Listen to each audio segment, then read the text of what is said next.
Hey guys, Jared from Control Pair Munitions with Gun Talk. This week is our 8th episode. Last week our 7th episode got taken down this morning, and a little heartbreaking about that.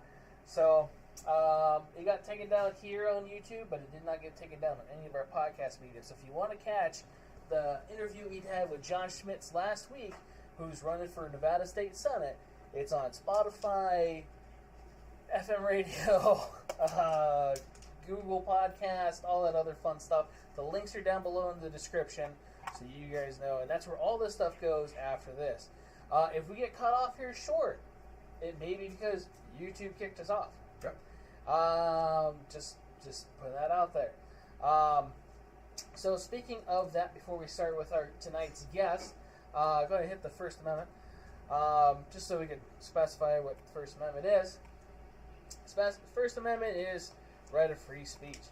Now, I'm not really sure why I got kicked off YouTube from last week, and I asked in a rebuttal, or an appeal, I guess, a detailed description, because to my knowledge, we weren't doing anything wrong. Right. To my knowledge, it was all information, not factual as far as whatever they want to speculate we said. So it was based off of personal experience and or things that were had transpired through a gentleman's life. And that was it. Nothing other than that. And I don't understand how you could fact check somebody's personal life without actually being there. So kind of hard to do that, I think, unless you're the person.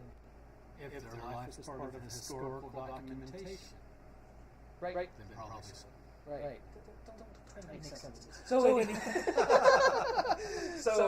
anywho, with no further ado, our guest tonight is Tim Chapman. Tim Chapman is with Chapman Tactical Defense. He's going to introduce himself here in a second. And as always, we've got Cell Central on the computer, doing all the computer stuff. And we got Caleb, my co-host, again this week. He decided to come back after everything, and we're trying to joke around that maybe he's the reason why we got kicked off. Because this I don't doubt it. All this sexiness. Yes. He's been kicked off of Facebook several times. So Yeah, I'm not on Facebook. No? Oh, that's good. Yeah. That's good. Yeah. I don't blame you. I don't know. Facebook Canada sucks. So, yes. Please don't forget to like, subscribe, hit the bell notification. If you are new here on YouTube and you're like, hey, this is kind of cool, we have other videos. Doing a new series that's called Gun Assemblies, Disassemblies. We're putting up a different video every week. Just did a Glock 19X video the other day, disassembling it. The new reassemble video should be up Monday, as long as I still have a YouTube channel. It was a good video. It was short. I tried to make it short because if I look at a video and it's longer than 10 minutes and I'm trying to figure out something, I might just say, You have a pause button. You can't rewind, so if you miss something like that. You should probably make sure you probably do a video in the spring for Burst Thunder. So I'm going to do I'm assuming you're figuring that one out. No, I just kind of put all the parts on the bench. That's what that gun is. I think it's a gun. Yeah, it's in parts. Is it just a gun? No. Oh, okay. No, his other gun's back, full of just Parts and parts. box. So, And wait for a nice Cerakote. Yep. Eventually. Right. We're not going to timestamp that. No, it's only been 2 years.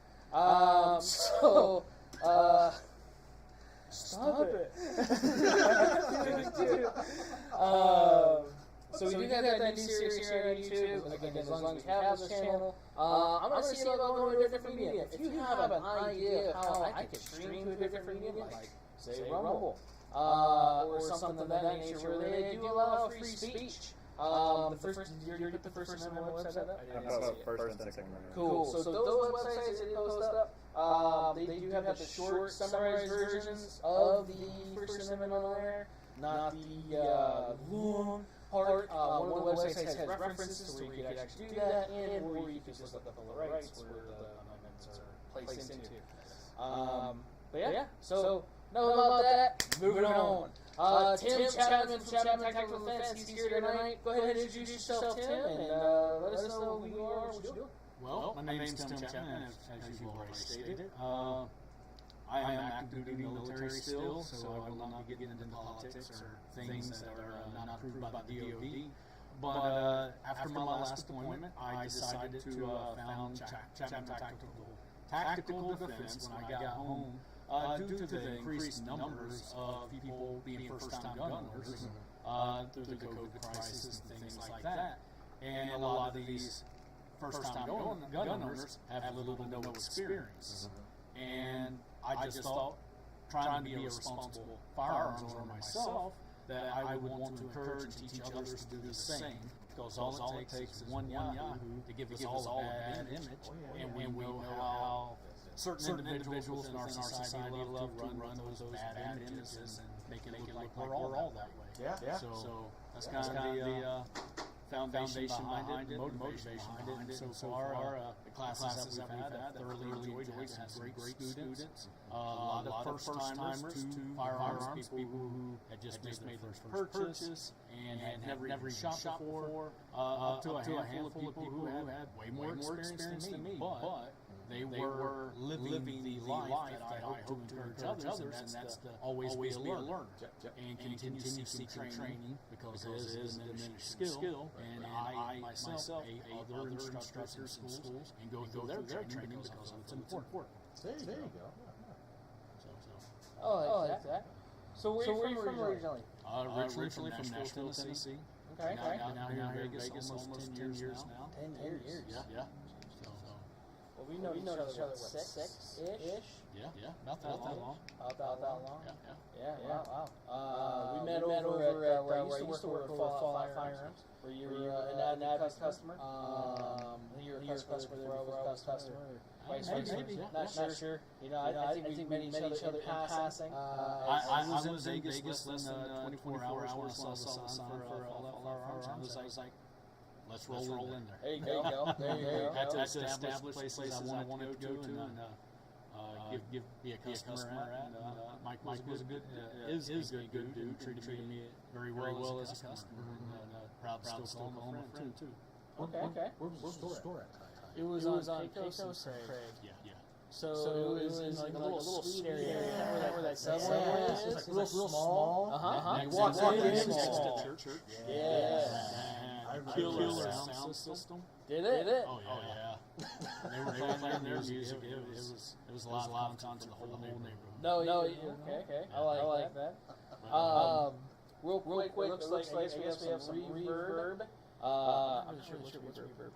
It's like sound or anything. Yeah. So Card 90, just let us know about that. If you are watching this live, I am going to be putting it recorded also to where if it's like now, it will be better hopefully with the recorded function. On our cameras, it shows fine. It's just YouTube, probably being YouTube, or the interwebs being the interwebs. I am finally posting it on Instagram that we're doing this. So better than ever. Yeah. So been here for 10 years. Started going to firearms. That's kind of cool. You came out here. We were deployed before Nellis. I was at Air Force Base. Prior to that, I was in Germany. Prior to that, I was in Korea. I was in Utah. Okay. Spent most of my time either overseas or here on the West Coast. Far away from home. Yeah, the closest I've been home was Egg, and then there's the least amount of time with any base. So I think they do that. They do. Yeah. Keep me irritated on ready to fight. Right. Yeah. Let's keep these guys agitated. They're better killers that way. How do you fight as an airman? Just ask. With bombs and missiles. Bombs and missiles. Okay. All right. From the distance. So, Air Force Base now you're stationed at Creech? Yes. Cool. So tell us a little bit about Creech Air Force Base. For those of you that don't know, there's two Air Force Bases here within Clark County. ish, right? It's still County. Yeah. Sort of. It's like almost on the border. Yeah, it's pretty It's close. only Yeah. Nye County, Clark County. Yeah. But it's kind of out by itself, up 95, heading towards Totopa, I guess you'd say. Yeah. But across the street from Indian Springs. Yeah, which is growing quite a bit now. Yeah. They got a gas station, casino. Saw the gas station. And a big place in it. Yes, Which that's us East Coast folks call it a Shoney's. They had a different name for Bob's Meat Boy? I mean, it's the same character as far as I'm concerned. I'm sure it still is. It's like, there's only like one of them in existence back home. That was like 6-7 years ago last time I went home. So it may not even be a thing on the East Coast anymore. I don't know. it's like Carl's Jr. and Hardy. So Hardy's are on the East Coast, Carl's Jr. on the West Coast. Okay. And it's the same star. Yeah. It just maybe a little more, hillbilly-ish. Yeah. But if this place really wanted to get sophisticated, I know there's a couple of Cracker Barrels out here now, which has not been exclusive to the East Coast. Cracker Barrel.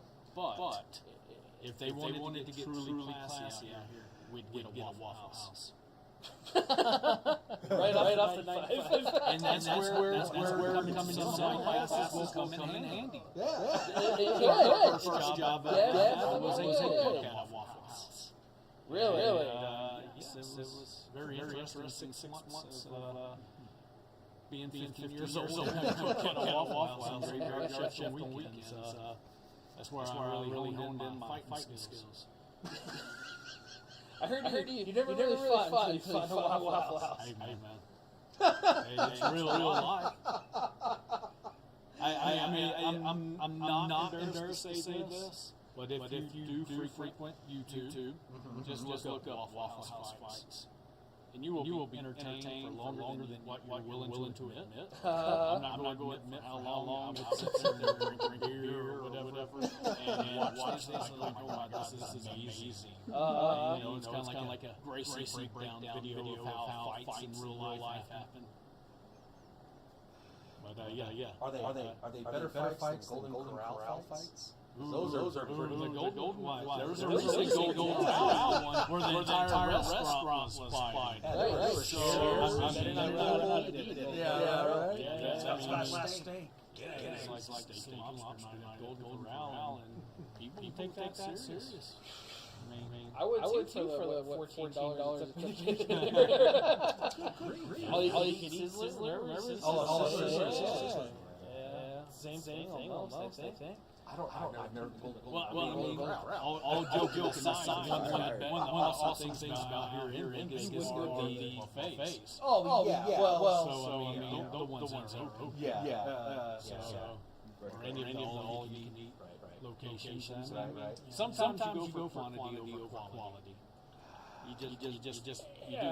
Our buffets are like that. I've had some intestinal issues with some buffets. It was worth the $12 or $19 depending on what it was at the time. The week after though, 2 to 3 hours spent on the toilet. It was a dietary need. Yes. I wanted to lose weight. I wanted to lose weight for my bikini body for the summer. Right. So I went to we're not going to say that. And I consumed all the undercooked. Going in for a colonoscopy. I think I'll go some Golden Corral. Or what's that Thai place that gets going in trouble? I have a theory on that. I think they had. I don't think they intentionally spiked it.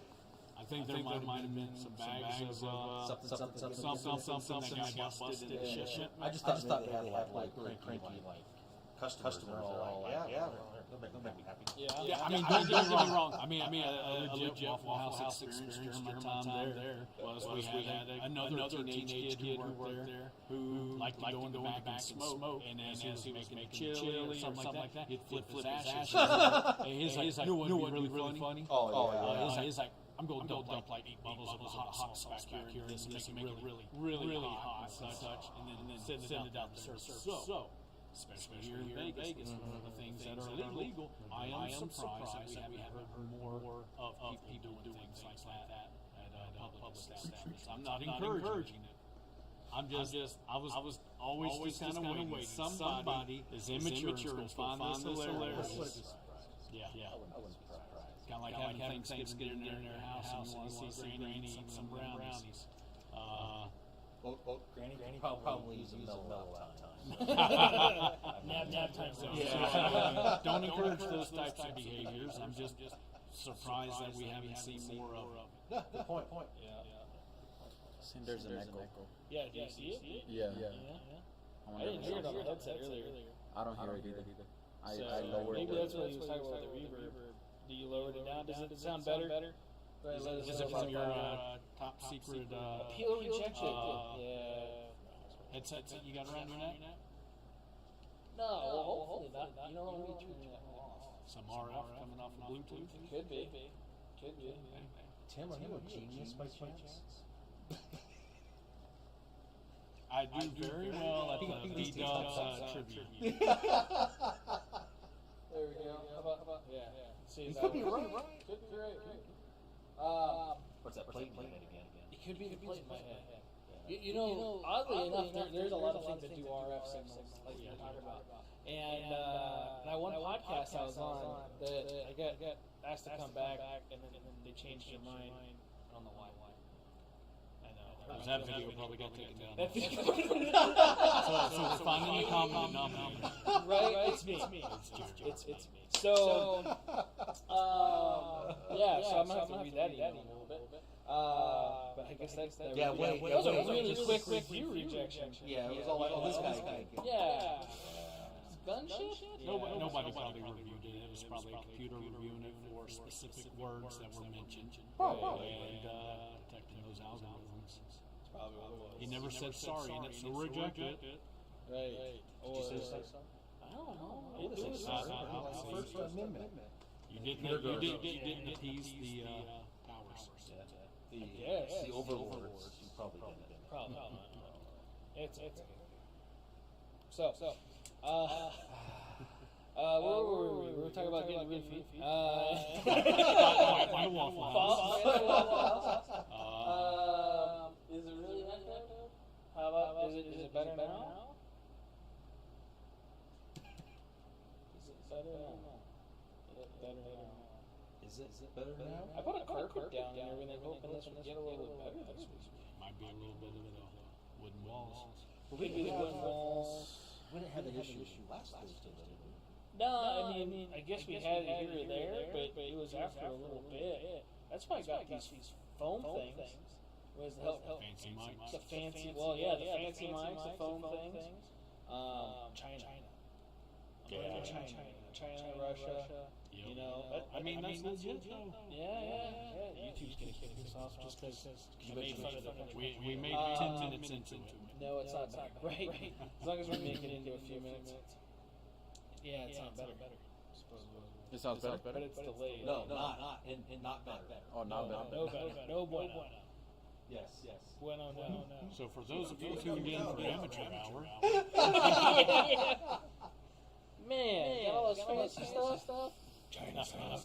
I know, right? Right. If we were on TikTok, we probably would have kicked Down with the CCC. We're dead. It's delayed. Hopefully the recording's better. So, I know I can edit the audio a little bit more to get it cleaner. So if you guys are watching this live, it should be cleaner on the... There's no lag. We're doing pretty good. Yeah, it looks good there. You're not lagging. No, I mean, what it sounds like though is that you're going to have to spend more money. More equipment, more sound deadening. Get a JRE studio built. There's a space next door that you can rent out for $15,000 a month. Just to do a once a week podcast.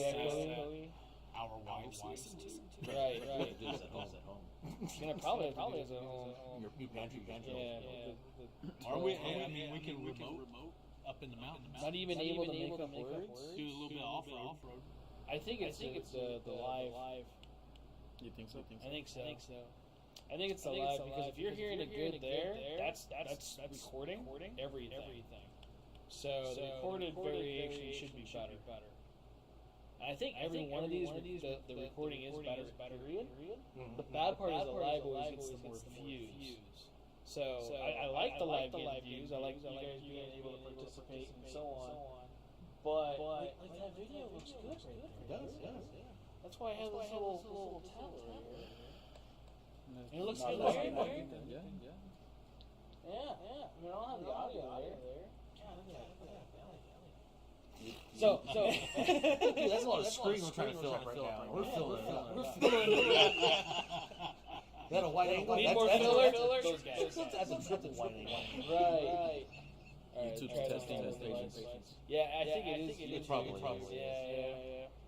Probably YouTube. It is prime time for people to be on the internet looking at things like this.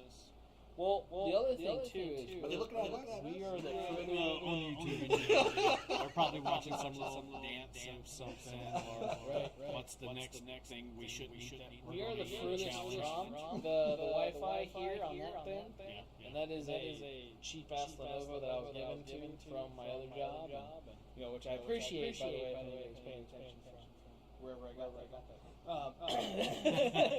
It's really nice to have that I use for school only. Educational purpose. Educational. So, let's see. That's a video. What looks like it's the house. My belly rub looks good. Oh, I have to turn up the audio. I'm scared to turn on the audio. What did he say? That's on it. At least Danielle's helping you out.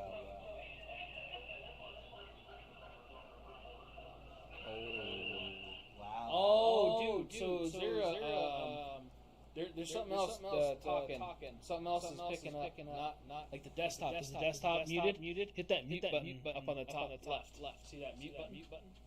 On the keyboard. The keyboard. Holy crap! That's what you mean. That shit was on the whole time. Yeah. Oh, man. Oh, so we got the special effects for our singing voices. I like that. Wow. That's crazy. Thanks, Danny. Yeah. Right. Is that better? Tell her I said I'm sorry. You're not sorry. She could hear me. Right. Can you tell her I'm sorry? I'm not talking into a microphone that's hooked up to this right now, but can you tell her? Danny, I'm sorry. I'm having him tell you though. I'm sorry. Is that better? This is going to be the most awkward podcast we've done so far. We're going to have to have 10 minutes of stuff all over again. Because that was insane. Hey, it's better. Yay! We fixed it. Because of me. Yeah, I guess so. All right, so welcome to Control Variations Gun Talk here live on YouTube. 7-ish. On YouTube. Yeah. To the sunset.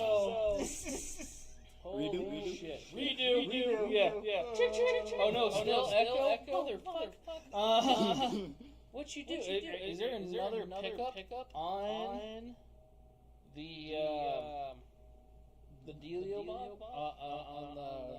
So you see your mics? They should have a little thing, and then you have your earphones. Does that have a little thing? Yeah. It's the speakers, and Speakers? The Turtle Beach. Okay. Click the mute on that. Click mute on that. See if it's less echo. See if that's better. Can you hear anything now or no? I'm good. You're good. You can hear it. Mm-hmm. All right. See if that's better. Let's see if that's better. Then we'll have to see. Holy crap! What the hell happened? That's pretty funny, but I mean, I tested everything before. It didn't sound like weird. that. It's only episode 8. Yeah. Right? Should have figured this out already. Maybe. But, dude. So, is it just like their normal echo, or it's kind of like, whatever? It sounds like there's multiple mics picking up. does it echo? No echo. No echo? Okay. Well, there is multiple mics picking up. Renato said, yay, it's gone. Yeah, it's gone? Oh, okay. All right, I fixed it single-handedly. That's I heard something like this come this way that was telling you to do something. Yeah, So like this was coming, and it's something like, hit the button and mute it. And Yeah. you did that. yeah, So. But I could have not done it. you could. Well, good thing you speak the English. Because Speaking the English. it would have been really hard. Is it because I'm Mexican? No, No, no, not one just bit. part of it. Whatever you did worked. Yay! Whatever I did worked. Thank you. Appreciate that. Who said that? And, the boss. So Oh. that's what that matters. So Our headquarters commander. yeah, headquarters commander. All right, I'm so thanks sorry. Donato, thanks Davey, thanks Car98. Holy shit! Now we know what fucking reverb is. All right. So believe it or not, we did test this before. I did. I spent several minutes testing this. But it wasn't live streaming. It wasn't live So, streaming. Yeah, and then it could Another have been factor. the YouTube thing just like not liking me. So anywho, everybody, that's Tim Chapman from Chapman Tactical Defense. Jared, Kalen, South Central. We may get kicked off YouTube any moment. So if we do get kicked off YouTube, I will Sounds put this on YouTube again. Because fuck you, YouTube. Yeah, and exactly. right, so is it better? Sounds crisp. Yeah, it sounds, It sounds good? Hell yeah! That's all we need to do from now on. You gotta Just- remember that, Just though. gotta remember that. Yeah. It's like take pictures of that shit, the settings. Yes, boss. Anything else? Yeah, maybe. Shoes need China.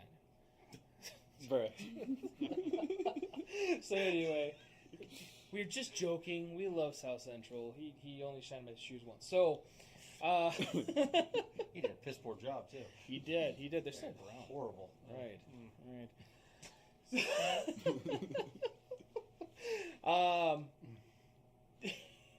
God, I hope you guys heard all this stuff to begin with. I don't want to start over again. I don't think there's any way to fix that. But if we do get kicked off YouTube, I will put this on Rumble. I will put this in other means. If you guys did not hear me earlier, we may or may not get kicked off YouTube. YouTube did kick off the last week's video, if you did not hear that. And hopefully that doesn't happen again. So yeah, Tim Chapman, Chapman Tactical Defense. We have a class this Saturday, right? Yes, we do. So what's the class this week? It is a defensive pistol shooting class. Okay, how many rounds are needed for that class? I'm trying to keep the round counts lower. Okay. And the actual training, doing a lot more dry fire training because cost of ammo and availability of ammo is a factor for folks. And I want people to get training. Yeah. So I'm trying to make it as practical as possible. Realistically, we could probably get through just the basics of the drills that we'll run with about 100 rounds. I would encourage 200 rounds so that we can get repetition in and more practice. Okay. So, I don't know who's eating in the back. What do you mean who's eating in the back? Who's eating in the back? Nobody. Yeah. No. Why, somebody like chewing on something? What do you mean who's eating in the back? That's a weird question. Is that a question for Tim? Who's eating in the back? That one of The those live cops are. YouTube questions? It's in Yeah. the Who's cops eating in the are back? eating. I don't know. Yeah. The Punisher skull, yeah, the Black Hawk guys or whatever over there. Yep. So, that was kind of awkward. Sorry, Anato, but yeah, are you chewing? Am I chewing? Is that him? Yeah, it's Anato. So I don't know. He's who's probably chewing. just hungry. He could be hungry. Go eat something. So, What's wrong with you? right. Who's eating? Yeah, jeez, where do you Taco. eat? I mean, if you brought snacks, I'll take one. Right, if we brought snacks. How much was the class? The defensive pistol Yes. shooting classes are $125. $125. That's not And bad. and it will run. We'll have about 2 hours classroom time where we talk about ethical responsibility of gun ownership. We'll talk some situational awareness, everything to consider before, during, and after a shooting. And in some of our drills, we actually practice those things also. So, I mean, there's so many things that you can train and practice. Right. That you're not going to get it all in a roughly 6-hour class, which is approximately how long the classes last, with only 2 hours of it being classroom time and discussion. But we discuss things while we're out running the drills, why the drills are important, the scenarios you could find yourself in. And I highly encourage people to not purchase any new or extra or special gear that they don't normally conceal carry, Right. or anything that they wouldn't already have at Right. their house. It's let's practice with what you got. We'll see. We'll test your limitations. We'll test the limitations of your equipment. We have had students that had, well, you were there for the class, drawing from their concealed carry holster, and their whole holster come out with the firearm. Wow. And that was a little bit more of a mistake on them, to where the clip went over the belt loop rather than going around the belt and hooking. I was like, that's another one of those things before you step out of your house. You make a mental note of, now that it was better that he experienced it in training environment than in a real environment. Right. So, but it gave that particular student something to think about. And okay, well, should I carry extra magazines? Does capacity matter with the magazines of the firearm that I carry now matter? All those things, okay, well, this is the drill. This is a potential situation, and you only have one mag, and it's the one that's in your 6-round concealed carry piece. Right. Nothing wrong with the firearm or the capacity of the magazine, but you're not likely to find yourself in a gun battle. But you never know. People do drugs. Yep. They don't feel pain. You know, they may be a failure to stop. Exactly. And more than 2 or 3 rounds might be necessary to stop the threat. Right. So, but yeah, I highly encourage folks to practice with what you own. There's no need to buy special or unique gear just for any of these classes. Matter of fact, even if people don't have a holster, you know, it's like, okay, well, it limits what we can drill, but you can still practice the other things. And then we can talk about, hey, this is what you should or shouldn't consider for your lifestyle and things like that, because there's so many variables. Most of us, you guys included, I'm sure, probably have at least a whole box or 2 full of holsters that you don't use anymore. No, my wife, I do not have wasted money on holsters. I don't know what you're talking about, Tim. Wasted money? It's called investing. Investing and wasting are 2 different things. It's her lingo. I got to talk so she understands things. Investing. She don't get that. Investing. She don't get that. The 3 viewers plus Anato, who are our wives, Right. they're my wife the is watching. audience right now. So I don't want anybody to self-incriminate. Where's that box? She'll watch later. Yeah. That box will be on the front porch when we all head home tonight. But no, and there's times that if students reach out and contact me via text, email, something like that, talk about this is the type of firearm that I have that I'll be practiced with. I got my day job, so typically I'll get back to them at the end of the day. I'll return their call, return their text. If I have holsters for their particular firearm through the many that I've purchased over the years, I bring the extra gear and let them practice with that. Awesome. You know, that way, you know, you can't test drive holsters. Most of the time, can't get a refund. Yeah. There's certain situations I'll bring extra pistols that may be more common for concealed carry if it's a defensive shooting class.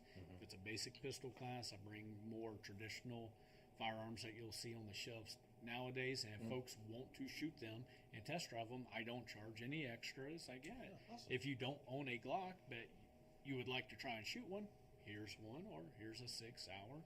You know, these are all things, and I'm more than happy for the students to get more experience and knowledge Right. than I am trying to get rich doing this. I'm not going to get rich doing this. That's a fact. I'm not an elite operator or anything like that. Oh, not that. I'm just a guy who's very passionate about developing skills Well, that's awesome. and become knowledgeable and practicing a lot. All right. So I like try that. not to differentiate myself from the students in my class, and the fact that I was once in their position and still put myself in their position by going through other people's training courses. No, yeah, you'll never stop learning. Yeah, and you're it's always always learning. good to get training. And that's one of the things, too, that you probably won't see in the disassemble videos, but in the reassemble videos, I hit on that pretty hard. And about how it's a tool. And Yes. it's only as good as your training with it. It's like a hammer or a screwdriver. If you don't know how to use that screwdriver, it's useless to you. Yes. If you don't know how to hammer that nail in, and you keep on hitting around it, it doesn't do anything for you. Yep. You know, so It makes you upset. yeah. You use very colorful words. Yes. Well, in that experience, There you typically. go. right, but I mean, so I just don't want you to go willy nilly with your gun, though. You know, like a hammer with a nail. Just But throw it off into the desert and cuss Right. at it. I saw this on YouTube once. It works good. Thanks, Demolition Ranch. So, Yeah, thanks. Yeah, Matt. just toss it Yeah. off into the Nevada desert as a sacrifice to the chupacabra or something. the Chupacabra. Yes. That's the Sonoran Desert. Oh, okay. Yeah. Is it? Yeah. He hasn't come up this far. Give it Migration. time. Give it time. Yeah, the borders are open. Oh, Jer- great. Jer- Now we're gone. Now we're gone. Jared's been studying the migration No, patterns no of the facts. chupacabra. No facts have been taken except for everything on news. So, yeah. So we get kicked off now. Kalen, it is you. I can't keep my mouth shut, man. No. I'm just an angry American. Is that part of the Bill of Rights though? Keep your mouth shut? No. They want you to. Yeah. Just asking for a friend. Well, I'm of the opinion you can do anything you want once. Right. True. So, True. Yeah. and while there, you can say whatever you want to. There just may be the other side of the coin. I like that. Yeah. As the guy on the airplane with Mike Tyson did, I guess, last night. You know, I started reading That that was awesome. article. I didn't finish it. Yeah. He wasn't What? getting in a fight. Oh no, I don't think it was a fight would insinuate both parties have a chance. Why So would there you was start no anything fight. with Mike Tyson? I mean, I watched a little video on the TMZ clip that they had that the other passenger on the plane was filming, and the dude was being a fanboy and not leaving him alone. And I mean, from what you can see and tell, Mike Tyson was very patient with the guy, took a selfie, this, that, and another. But nobody, regardless celebrity or not, wants to constantly be bothered on an airplane. And I mean, the guy went a little too far in there. He could do anything once, and he finally crossed the line of irritation. And Yeah. Tyson kind of. I must not have watched it all the way through. Because I only saw the part where he was like standing behind him and he's talking to him, and I'm like, oh, I mean, he just tuned him up real quick, but not a lot. Not a lot. I mean, for a man of his capabilities, he exercised a lot of restraint. So, in this argument, I'm on Team Tyson. Right. Yeah. I used to play Mike Tyson Knockout or what? Punch Out. Yeah. Punch Out. Punch Out. Good It was old Punch Out. Nintendo days. Right. And Punch Out. Or Sure, no, it was Punch Punch Out. Out. Yeah. Mike Tyson Punch Out. Yeah, I didn't have video games a lot when I was really little. Oh. Sorry. Well, we had the That was for the Nintendo. We rich had to folk. Well, just slam it in there and do a fucking elbow drop on it and kick it across the room. But hey, look, it works. Right, it did. It was Yeah. odd. This is how you fix electronics. You just beat it with a And stick. now the games on our phones are way more Oh, yeah, advanced. right. Way more advanced. It's like a fraction of the size. Yeah. Yeah, no CRT or anything like that. Nothing that you would, I guess, normally expect in a single lifetime. Right. Yeah. Such advancement in Right. technology. Exactly. No, I was little. I was too busy playing with guns and stuff. Oh. Sorry. So yeah, I Sorry. didn't have that kind of family. I had to make my own, which I do not suggest or condone in any way. I hope this doesn't get you taken off. So you were making ghost guns as a child. Sure. And I did tell you before this that I wanted to start a trend Oh. of guests on your show, and I have brought you a ghost gun. You brought me a ghost gun. Yes. So I'll toss it As long over as to it's you. not haunted. And there's your ghost gun. Dude, if that gets me kicked off, that's So gonna be horrible. for everybody who doesn't know or hasn't watched any of Jared's other videos, he has his patch wall. Yeah. So I'm hoping that this starts the trend that all future guests bring a Closer. patch Closer? to give as a gift, so that we can Suck it fill in. up this patch wall. There we go. And that's supposed to it's go in the super dark focused also. stuff, isn't It doesn't go in the dark? Yeah. Oh, sweet, let me see my flashlight. So it's a So it's a night vision compatible Give it to me. ghost Night vision gun. compatible ghost gun. All right, I look like away, it. look away. Don't mind me again. I'm sorry. What? I didn't get charged it long enough. I just like to flash everyone. Yeah, you do. Why'd you blind me? He pointed you too. What? So you none. So Is it so glow? for It glows, but it dies pretty quickly. so for all future guests, this is the new trend that we want to start here. there you Thank go. Bringing a patch to donate to the patch wall. Yeah, I like that idea. Yeah, that's a good idea. You're gonna need more felt. Entrance fee. I'm gonna need a lot more felt. Dude, I'm good with it though. I'm good with it. I like the. I mean, collect if I had patches for my business, then I probably would have donated that. So it's always that free advertisement in the background Right. for the 3 viewers of the videos that you have. Well, now you gotta find someone to make patches. Yeah. Yeah, Anyway, anyway, that requires capital. Yeah. Yeah. Time, Yeah, I don't patience, the finances and stuff. those PVC patches and such can get They pretty cost. pricey. Oh, they can. are. Yeah. They can. Oh, yeah. The ones that we had up there that I guess I gotta put those back up there. But yeah, they were like They're super cool though. they were definitely I cool. mean, I Yeah. don't have as extravagant of a patch wall as you have, I've been collecting and most for a of while. my patches are from units I've been assigned to, but Yeah, yours are more official. they look Yeah. that way. Yeah, his are just goofy. Yeah, But they're good to read, and they There's make I you think. sexually identify as an A10 Warhawk. And, I've only done that once. Burn. Huh. I saw oh geez, I think it was on the Facebook feed. That guy gets kicked off. E-Bombs Yeah. World, which Mhm. I can't remember if E-Bombs Fact World check is that satire or not. Uh-huh. It's kind of like the Babylon Beta. Sometimes it's a little too close to reality, even though it's satire. That a guy who married his sex doll Oh. admitted to cheating on her Yeah. while she was in the shop for repair. Yeah, I was like, Crazy addiction show. Is honestly, that what that one was? I mean, I don't remember I mean, if I've seen that one. I'm the though. last person that would judge somebody over something like that. that was the one the because- guy like had sex with his car and everything too, wasn't it? That Yeah, I series? mean, it used to be old country songs about marrying Yeah. your pickup truck. Right. But nowadays, people really are. But with that, seeing that thing, I was like, is that satire or is that real? Could be real. I mean, I just want to know what the repair was. I mean, I didn't read the story. It may have spoke Yeah. about it in the story. I mean, I don't know, clogging up the gears Where? or something.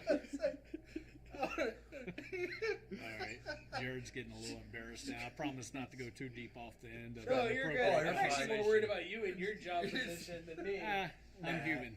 I'm human. I'm fallible. Right. I didn't ride in the Pope Mobile over here, so No? no. I want to ride the Popemobile. Just see if I can breathe that bubble or We not. can see if Mike still has the golf cart, and we'll put some plexiglass up on it. Hell yeah. I like it. I like it. And then ride up and down Cheyenne here with Kaylin. There you go. Yes. We probably will get shots at, though. Yeah, Well, but, we're not. but you're going to attend some of these classes and know how to fight. Defend yourself. Yeah, but we're in a shielded bubble. It's That's just gonna be plexiglass. moving. I mean, it's going to be plexiglass from Home Depot or Lowe's, so it's probably not bulletproof. Hell, I don't think even. No, I'm not gonna say that. I'll get kicked off. It's like plexiglass. I can tell you all about plexiglass. It's everywhere. Thank God we have plexiglass because of what? I can't say it. Okay. I like the guards. Oh yeah. Your front, you hand your cashier your credit card, and you hand it around the plexiglass. Oh, and she takes it from The you. thing. Yeah, The it's thing. like this big You know, shield. man, the thing. The thing. Yeah. the That thing. thing. That's what it said. The thing for like the last 2 years. It's a stupid thing. Yeah. Let's try and keep Tim's video on, Right. shall we? So we have that class this Saturday. $125, about 200 rounds. The defensive pistol. We also do another class here. It's basic pistol. Yes. So when's the next one of those? We were looking at next month for I something. want to say it was May 14th. No. I don't know when the next Pop one. It quiz. depends on if we do the gun show or not. Right. If so we do that was not, Mother Day weekend though too, and yeah. yeah, And that there's was a fight that night that I'm going to be watching definitely. So yeah. So that might change a little bit. So we'll definitely update the Instagram and stuff. And if you guys have not followed Tim on Instagram, he does update everything there on Facebook too. I think. Facebook also, but Facebook doesn't seem to really get much traction or kind of hit very wide audience. I have experienced growth that was not expected on Instagram based off of some post, but looking at the analytics that they provide to you with the business account, it seems like most of the folks who see my post or like my post don't follow me. Oh. It's like something random that comes, oh yeah, that's a pretty good post. Bastards. And I mean, it's probably Russian collusion or something. Probably Russian is. But hey, Probably is. I'm a fan of the Russian people too. They're people just like us. Right. They're politicians, different story. Yeah, you know. But we're not going to go down the politicians route. No, we'd have to get fact checked. It's a slippery Yeah. slope. Yeah. It always is. Yeah. It depends on what year it is, and then. Anyway. 1984. Good book. Good for, book, yeah. for everybody who needs to put their tinfoil hat on, we're going into that. No, we're not going into that segment. No, we're not. No. We're gonna need some more of those, I think, soon. Well, what? Yeah. To jump back to the training, what's basic handgun? Basic handgun focuses mostly on safety Okay. and developing the skills and attitude to always be safe. One of the things we do teach, and it's a part of the NRA curriculum, is the two causes of accidents is ignorance and carelessness. And I mean, to expand beyond firearms, you could place those two categories on any type of mistake, accident, failure, and anything in life. And with folks coming to the basic courses, we want to take care of that ignorance side and get them educated, get them knowledgeable. The classes, it's not just me talking and lecturing or anything like that. It's very informal in the fact that if a question pops in your head, interrupt me. Because it's more important that we address any questions, especially for new firearm owners, any questions they may or may not have concerning especially safety, because everybody's environment is different, and a lot of times we get stuck in a box of, well, what's the best this or what's the best that? And it's like, well, I can't honestly answer that question unless I know your environment and your situation. You live in a home, you live in an apartment, things like that. Do you have kids or not? You know, all of those play a factor into how you should live your life. And how I live mine is not for everybody. So that's why I try to focus on is not being too dogmatic about philosophies or things like that, other than your firearm safety rules of, you know, treat all firearms like they're loaded, finger off the trigger, stuff like that. That stuff you can't deviate away from. And that's why there's only 4 basic rules to firearm ownership. Is that so people don't forget the ones that are the most important. I've never understood how, and we've heard the stories numerous times, probably more so when I was younger. I didn't know it was loaded, and I accidentally shot my dog while I was cleaning my gun. It's like, how do you clean a gun when it's loaded? When there's something in the chamber, when there's a magazine. Is like, that's one thing that I've never been able to understand. So I usually bring that example up to the students because most everybody's heard that excuse. And it's like, well, that gets to the carelessness part. Carelessness, complacency. Complacency falls in it. And the arrogance, ego, a lot of things. And the one thing that I try to stress to people is that I'm just like everybody else. Now, the ignorance part, after 3 decades of being around firearms and shooting, the ignorance part shouldn't be much of a factor for somebody like me. What I have to pay attention to and be cognizant of in my daily activities is getting careless. Because we're all prone to these failures. But if we pay attention and we think about things, because a lot of times, especially we get on our phones or something like that, we're not rubbing those 2 brain cells in between our ears together very much, and we're not thinking, and that leads to being careless. So there's a lot of responsibility which is something that a lot of people don't like to talk about with firearm ownership. We hear it all the time, my rights, my rights, my rights. Right. Well, rights have responsibilities, and that's what I try to encourage to all students, anybody that'll listen, people listening to this podcast.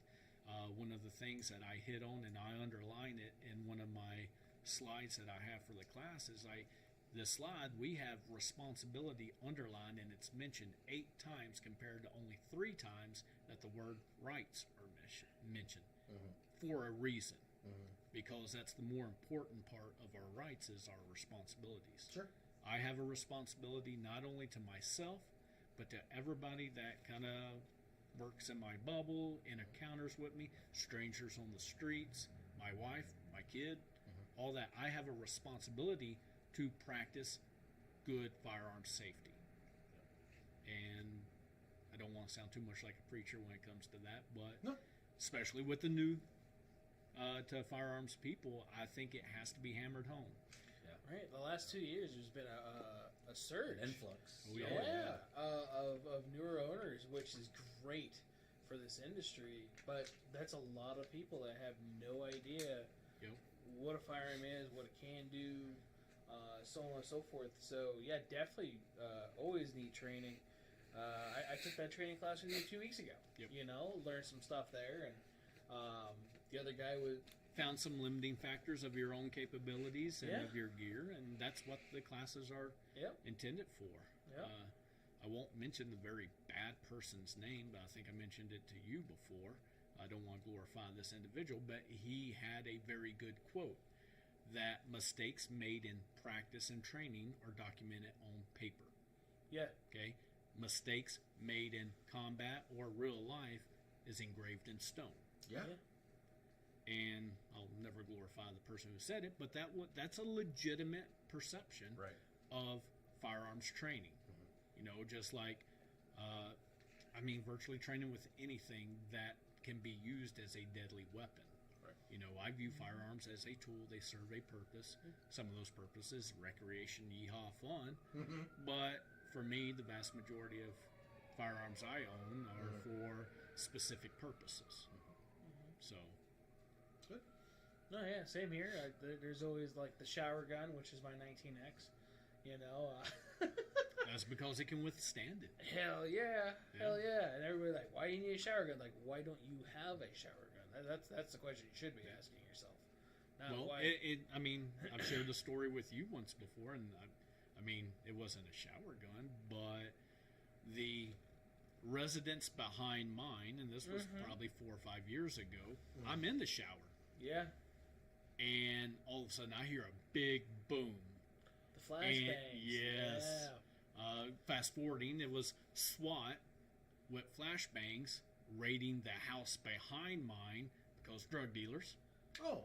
And a few years earlier, talking with my neighbors, a house on our street, similar situation, cops chasing a bad guy.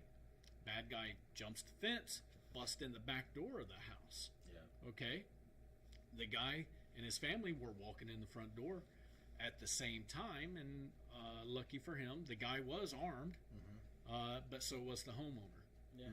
And he plugged the individual in the chest a couple of times, put him down, and protected his family, because who knows what that criminal might have done in that situation. Right. Exactly. You know, none of us think that's going to happen, but knowing that had happened on the street I lived on, I'm in the shower. It's hard. Shower's running. I got soap on me, and it's kind of muffled sound, and but so it could be easily mistaken for somebody busting in the back door. Yeah. And I fall trying to get out of the shower curtain comes down, running butt naked through the house, all soap covered, trying to clear my face and all that, and grabbing my pistol out of the nightstand. He looks like Mr. Clean too. It was not my most graceful of moments. It's not. I'm glad we didn't have cameras inside the house. I didn't even shoot the guy. He just passed out. Yeah. Oh, well, what were you doing? Well, I was naked, soap and running through, and glistening in the light. He's like, but save ammo. Yeah. So that's a real life situation that I was in. Obviously, my family and I were not in any form of danger. Yeah. But there had been that threat in that neighborhood just a couple years earlier. It was still well within the memory of my neighbors for them to share that story with me. Right. And a situation like that, I mean, your imagination's going to run wild, but you're going to think to the possible worst case scenario. Yeah. Thankfully, it wasn't worst case scenario, and got to experience a flashbang from the house next door. Yeah. And it's very interesting. I don't want to experience it anymore. No. Better neighborhood now. Yeah. Yeah. Well, you had that guy that got caught taking cats. From Catalytic converters and such. That Oh, catalytic. I said cats. And I'm like, who's collecting cats? Sorry. The coyotes. The coyotes are being displaced by the new housing developments. I need to collect more cats. A crazy lady down the street. Yeah. Look at all my little fluffy dudes. My little fluffy dudes. Looking like I'm calling them like my dogs. Yeah. Cats aren't dudes. They're evil. Yeah. So I mean, things like that are, thankfully, I mean, I've been concealed carrying my entire life. Back home, there was no real age limits to it. And back before, concealed carry was actually a thing that you needed to get licensed for. As long as you're not a criminal, the cops were like, all right, you don't get yours out, and I won't get mine out. Yeah. It's amazing how that works, isn't it? Yeah. If you brandish a weapon, you might get shot they're by going another to guy. brandish theirs. I'm not waving it around at you on purpose. I promise. Yeah. The threatening tone of my voice. This is not the gun that I am carrying in my pants. Yeah. But for my experiences, until I moved here to the Vegas area, I had never had to pull a firearm on anybody in a self-defense situation. And in the almost 10 years I've been out here, I've not counting the flashbang that was, but twice I've had to draw my firearm out of my holster. Only one of the times that I actually aimed down my sights at the individual, but the 6 individuals who were trying to break into the toolbox of my truck, because they're like, he's just going to brandish. And then when okay guys, this is you need to leave. Now, normal scenario, I mean, I guess we get hypothetical what if it all day. If it wasn't for them being 6-1, I don't think, if it had been a reasonable situation of one person, I would have never drawn my firearm. No, sadly, though, rats travel in packs. Yes, because, posturing would have probably been a better alternative if it was just one individual. Right. But, in a situation like that, when they know they have the numbers, drawing my firearm was the best course of action to get them to stop doing what they were doing. Now, inherently, I don't believe any of us want to shoot other people. No. You may get the kind of the hillbilly mentality, you breaking my house kind of thing, and that's a horrible attitude to have, because I don't think those people understand the mental, emotional effects that actually shooting somebody is going to have on you. And that's not something we cover in the basic class, but we do go in depth in conversation in defensive class about that, because we're talking about personal defense now. We're not talking about fundamentals. It's like, hey man, look, it might sound cool to I carry 45 because why shoot more than once mentality.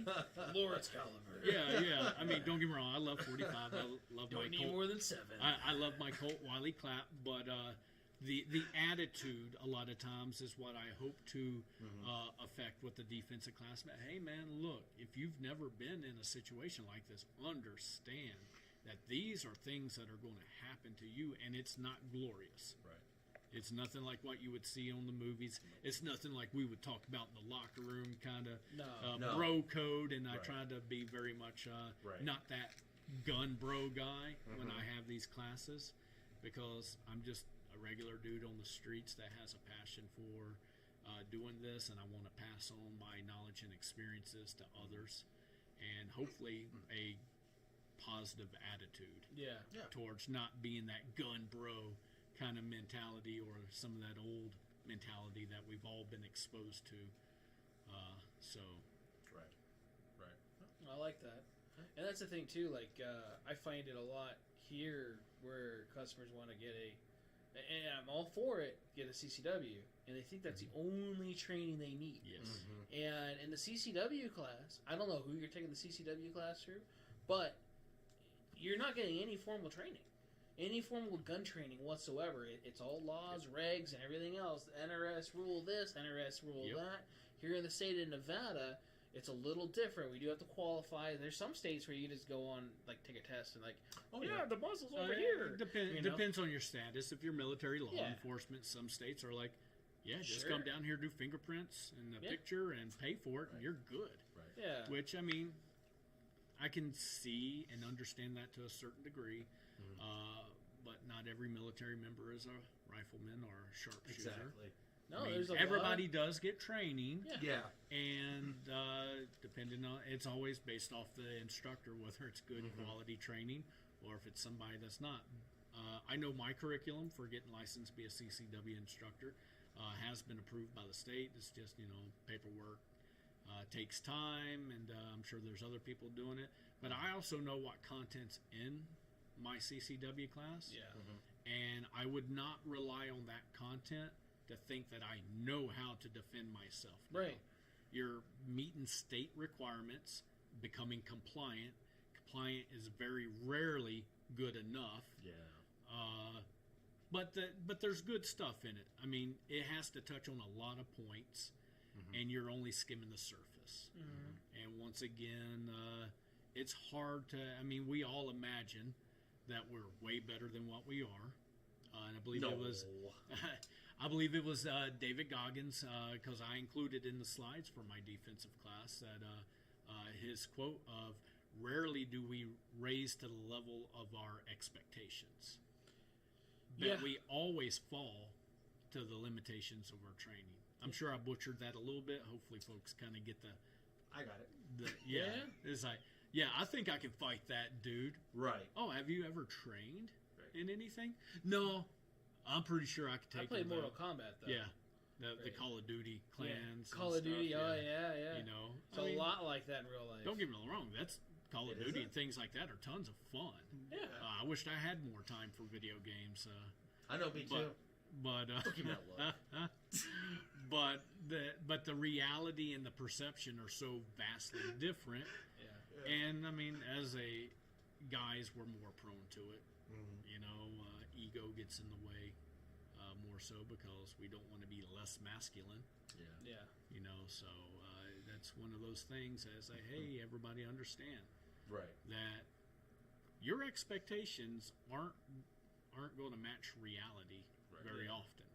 Not unless you're one of them individuals that trains, practices, and I mean, yes, then you probably don't have ego getting in the way at that point because you've got so much training there that ego has no room. Right. But we will definitely fall to the levels of our training, and that's for sure. And I know for me, being an NRA certified instructor, a lot of folks don't encourage you to shoot in front of students. And I can understand the mentality behind that because you may lose credibility if you don't shoot really good. But with some others, and this is the image I try to communicate because it's who I am, and I'm human too. Hey, I just got a bad shot off. I didn't hit in the A zone, and it's probably because I didn't have good grip before I employed my firearm. Yeah. The class I took with you and that one guy was there. Yep. And he kept on comparing my target to his. And not a good idea. Yeah, like don't look at mine, look at yours, worry about you. I've done this before. And look, I threw a shot or two. Yeah. And I'm proving to you, I'm human. This is just what's going on right now, and it looks good. Don't think that this is all the time. And this is that was also not a target that was wielding a knife or a firearm themselves. Right. So we do try to get the adrenaline pumping. I do try to distract and confuse the students, not in the sense of being unsafe, but we tried to throw some variety in there because fact is you don't get to choose the place and time Exactly. when you may have to do this. Exactly. So you're going to be off your balance. You're going to be off whatever. The criminal, the adversary, whatever terminology you want to use for predatory tactics, and they're going to look for your weakest and most vulnerable time to take advantage of you. And you should be on your A game almost all the time, or try to be. Yeah. But it also falls back on your training.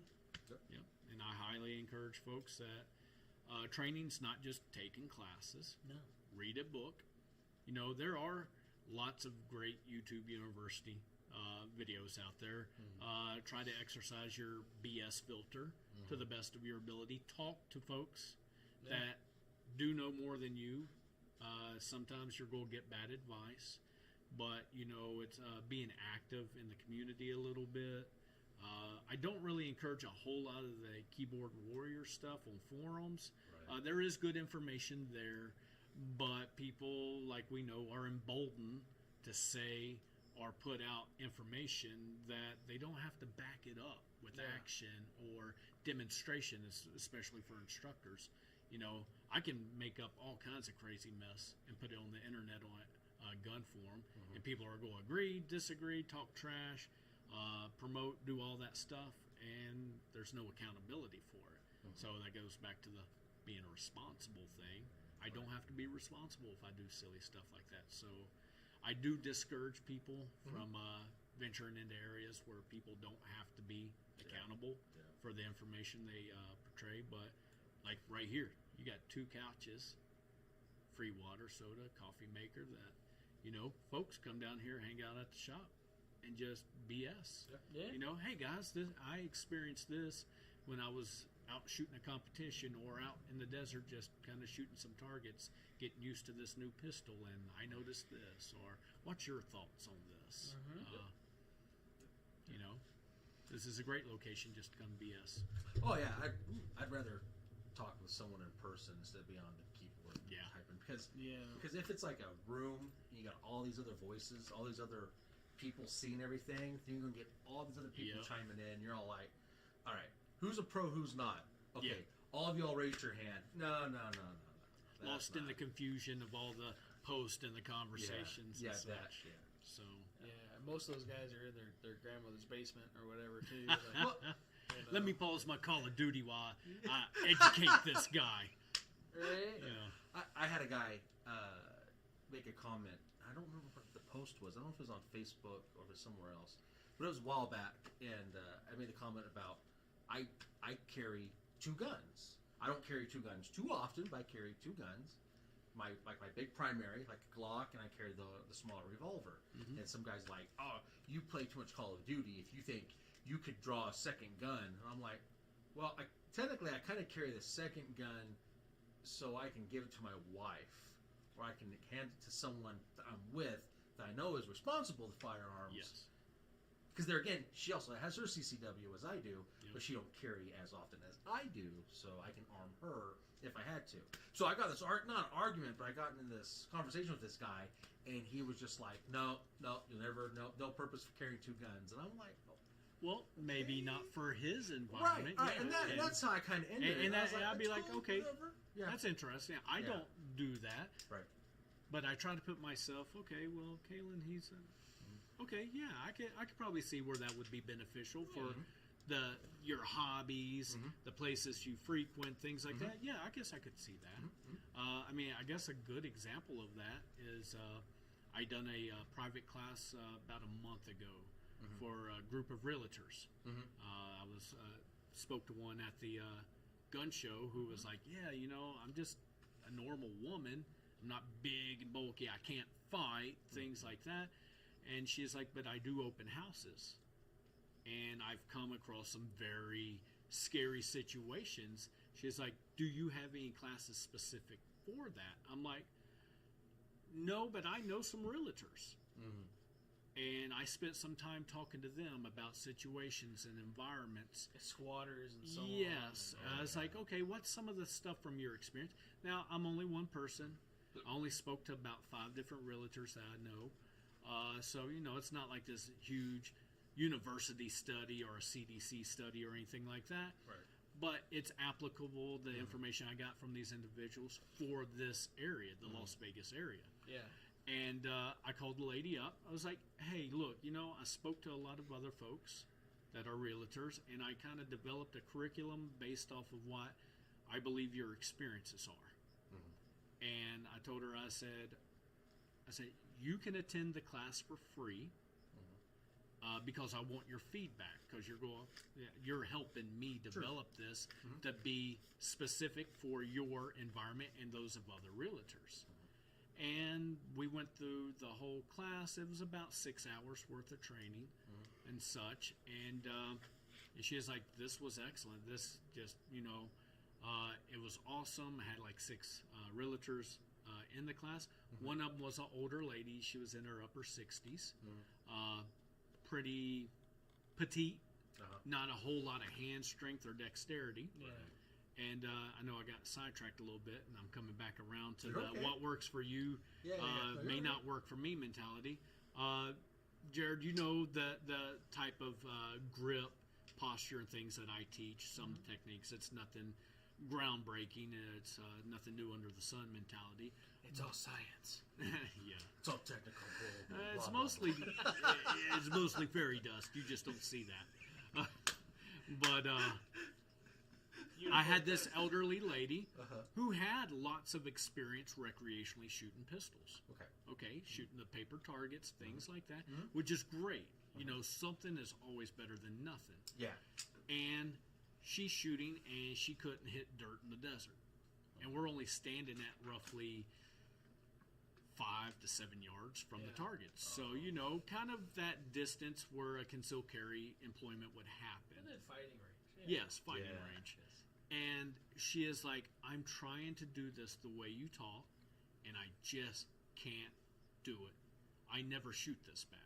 Yeah. I was like, okay, ma'am, well, we're only doing the basic kind of warm-up shooting now, and you're not shooting very good. She is like, can I just shoot the way I've always shot? Right. Show me what you're doing. And I was like, absolutely. Let me see what you're doing. I still want to be able to help you. Yes. And she instantly goes to the old 1980s detective movies, teacupping. Teacupping? Yeah. There's no way I would ever teach that technique as the way to do it, especially for new shooters. And I was like, okay, I wouldn't do that, but let's see what you got. And she was dead-eyed Jane. She was touching the holes on the target. I was like, for you shoot that way. Exactly. I agree. I was like, that works for you. Yeah. And what works for you is what you need to do. Sure. Yeah, and keep it. I will try to help you in other areas. Yes. Yeah. But if that's the technique that works for you, that's what you should do. Ignore what I say. Yeah. And she's like, really? But as an instructor. I was like, man, look, if you can only hit a target with a slingshot, then that's what you should have with you for personal protection. Right. It's like it's a tool.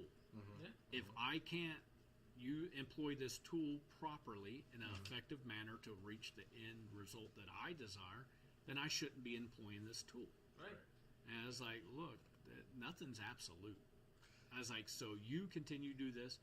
And for her, obviously, it's not like she was a elite athlete and doing things. Right. So some of the drills, I'm like, okay, in your scenario, for your capabilities, this is what you should consider. And, I tried to tailor it to every student. I don't like having a big class, so I usually limit like the sign-ups to only 10 people per class. Oh, yeah. Because everybody's different. Yeah. And I want to make sure I help everybody as much as I can. So that was a great example of like, awesome. Yeah. Okay, I would have never thought that would have worked. Right. But it did. Well, I was telling you too when we talked about that individual. When I go to front site or different training places too, and this is probably her mindset with it.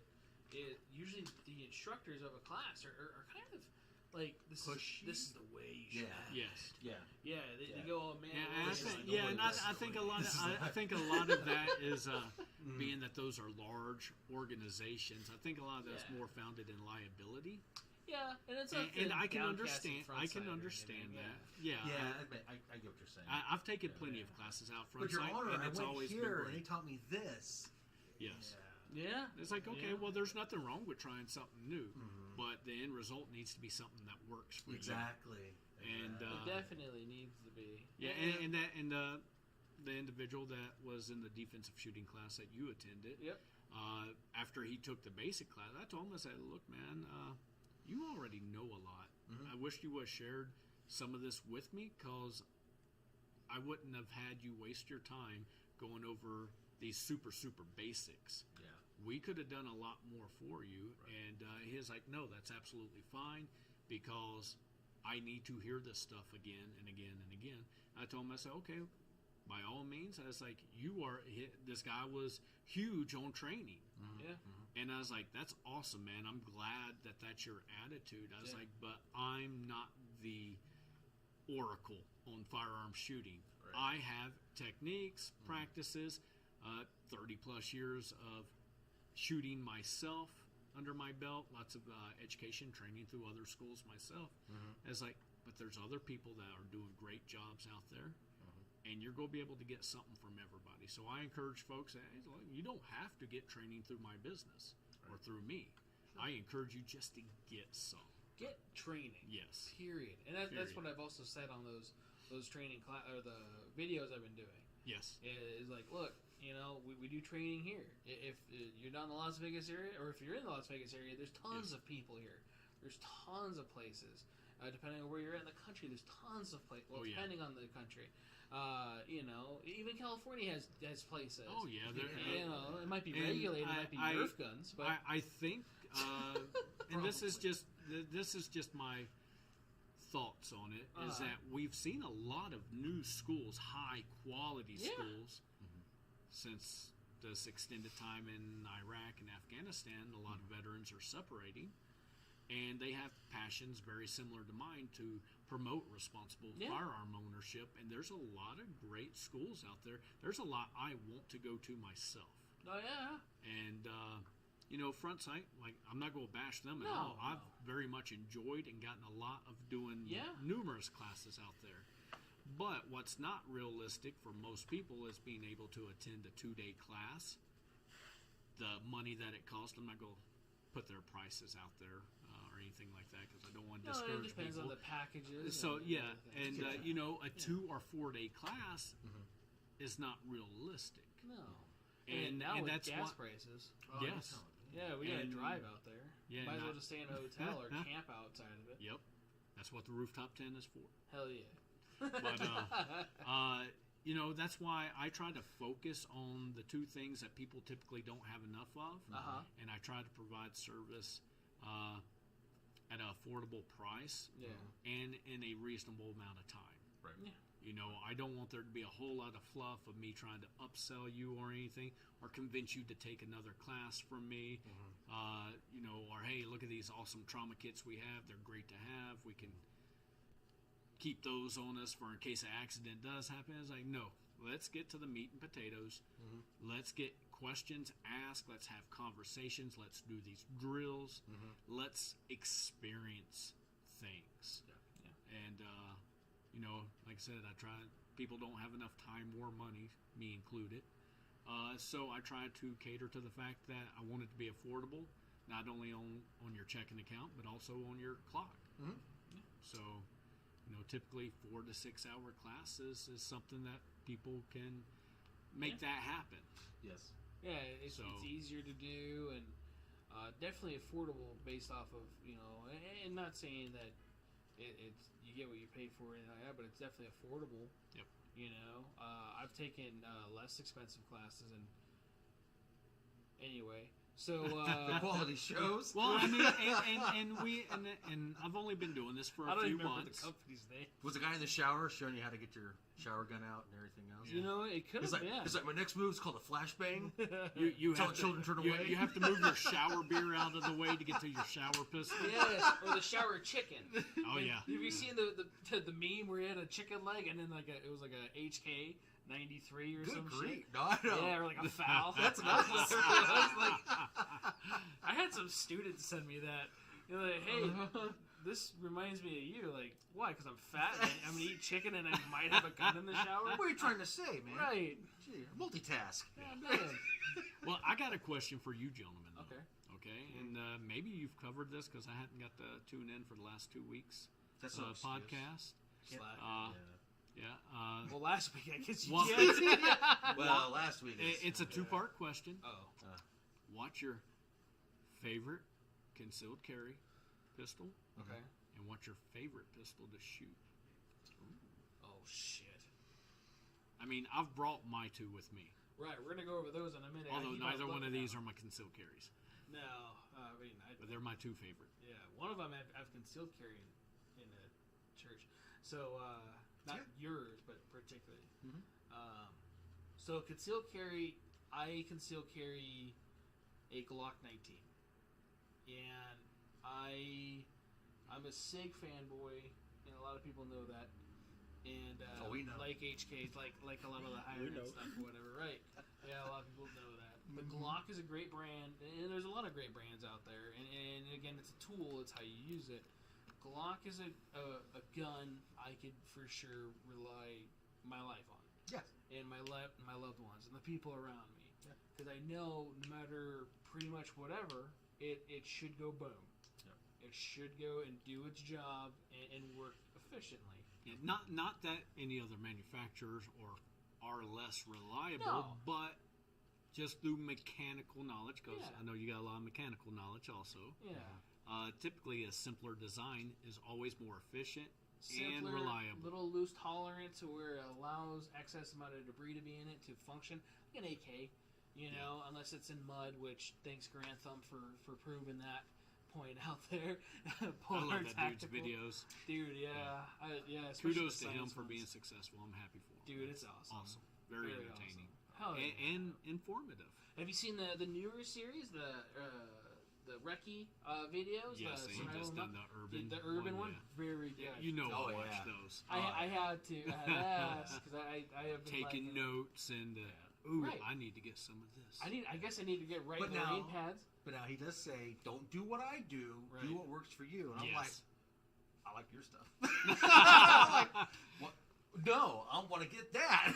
Right. Not that I ever imagine myself in a scenario where an adversary has night vision and I don't. Right. But it seems cool. I don't have night vision. If but I got your- if I had the if I had the finances, would I have it? Yeah. Yes. Absolutely. Yes. Absolutely. Yes. But for right now, I'm that blind old dude in that movie that they got like part 2. Was it Quiet or whatever?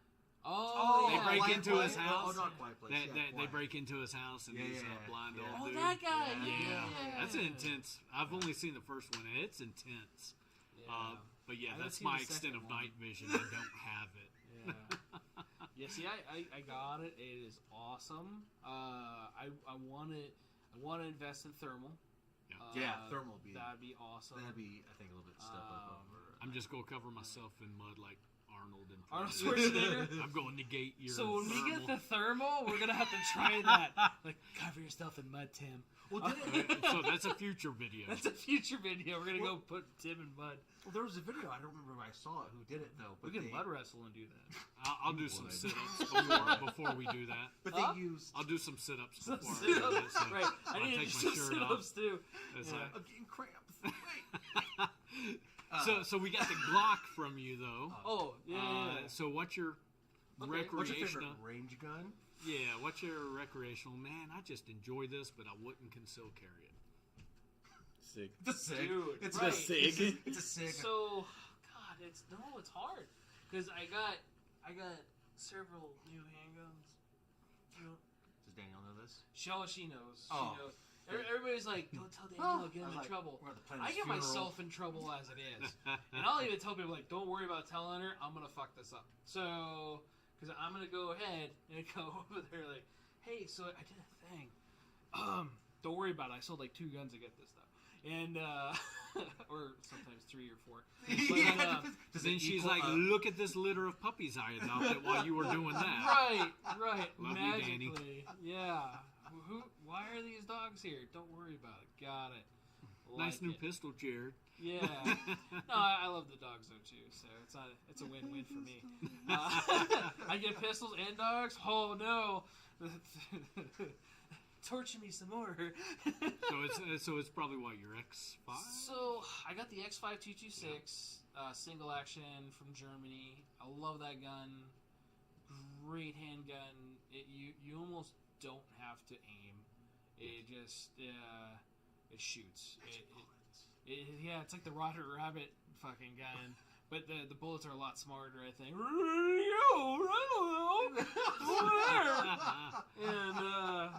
And those are dum-dum rounds. Yeah, dum-dum rounds. That gun's amazing. I love that gun. Probably don't shoot it enough. I just got that CZ. What is it called? What Scorpion? Is it? No, not the Scorpion. The CZ. Yeah, I know what you're talking Yeah, about. the competition gun. Yeah. Oh, with your red dot on it? Yeah, the red dot on it. That thing is awesome to shoot. Upside down? Yeah, no, that's the VP9 that I shoot upside down. So that's the thing. I got a lot. I got a couple guns. Only a couple. And She's watching. the rest of them. It's not her. No, I'm not worried about her. I'm worried about the other ones. Fell in a tinfoil hat. Yeah. The AFTs. Right. It's Lake Mead. The boating next. So boating what's your go-to for concealed carry that you prefer? She put the little eyeballs. She's watching me. You're in trouble now. You're in trouble. So much. During my week, I During the carry week? during my week. Have a weekend gun. Yeah, I do a weekend gun. During the week, I carry my Glock 48, Okay. which is technically Ash's, but she don't carry it. But she's a school teacher, which I think she should be able to. That's a whole different story. But, So I carry that primarily pistol-wise on me everywhere. My backpack goes with me, my gun's with me, I go everywhere. During the weekend, I carry my SIG 365. I got it on me right now. That's everywhere with me also. Those are my two primary main carries for pistol. Okay. For a range gun, I was brought up on 22s, on old Ruger 22s, and I still enjoy 22 shooting. I think it's cheap, and And it's the best when you're shooting suppressed. Yeah, I got to step up my game. That genuinely is a lot of fun. Oh yeah. Especially if you get the right type of ammo. Oh yeah. Oh yeah. But yeah, I love target shooting with my 22s. I can do more trick shots with my 22 than I could with like a larger, like just like a 9mm that has a little more recoil. Because my follow-up shots I can be a little quicker on, so I could show off. You know, the wife's all like, "What do you do?" I'm like, look what I did. She don't care. She goes, "I see that trick. You do it in bed too." I don't know. I'm like, whatever. We have to ask how you do that trick in bed. I shoot upside down. This is with my Mark III, but it's more of a My stub aerosol. nose. Yeah. But That's something. I mean, you guys kind of prove a example that I usually give to folks also, because they're like, "Hey, what should I conceal carry or things like that?" And it's like, well, here it should probably be something smaller because it's hot most of the year here. Yeah. So we're wearing clothing that's not big and heavy and things like that. Yep. And anytime I'm asked what I carry, it's like it depends on what location I'm in, what time of year. Yeah, seasons. Yeah, exactly.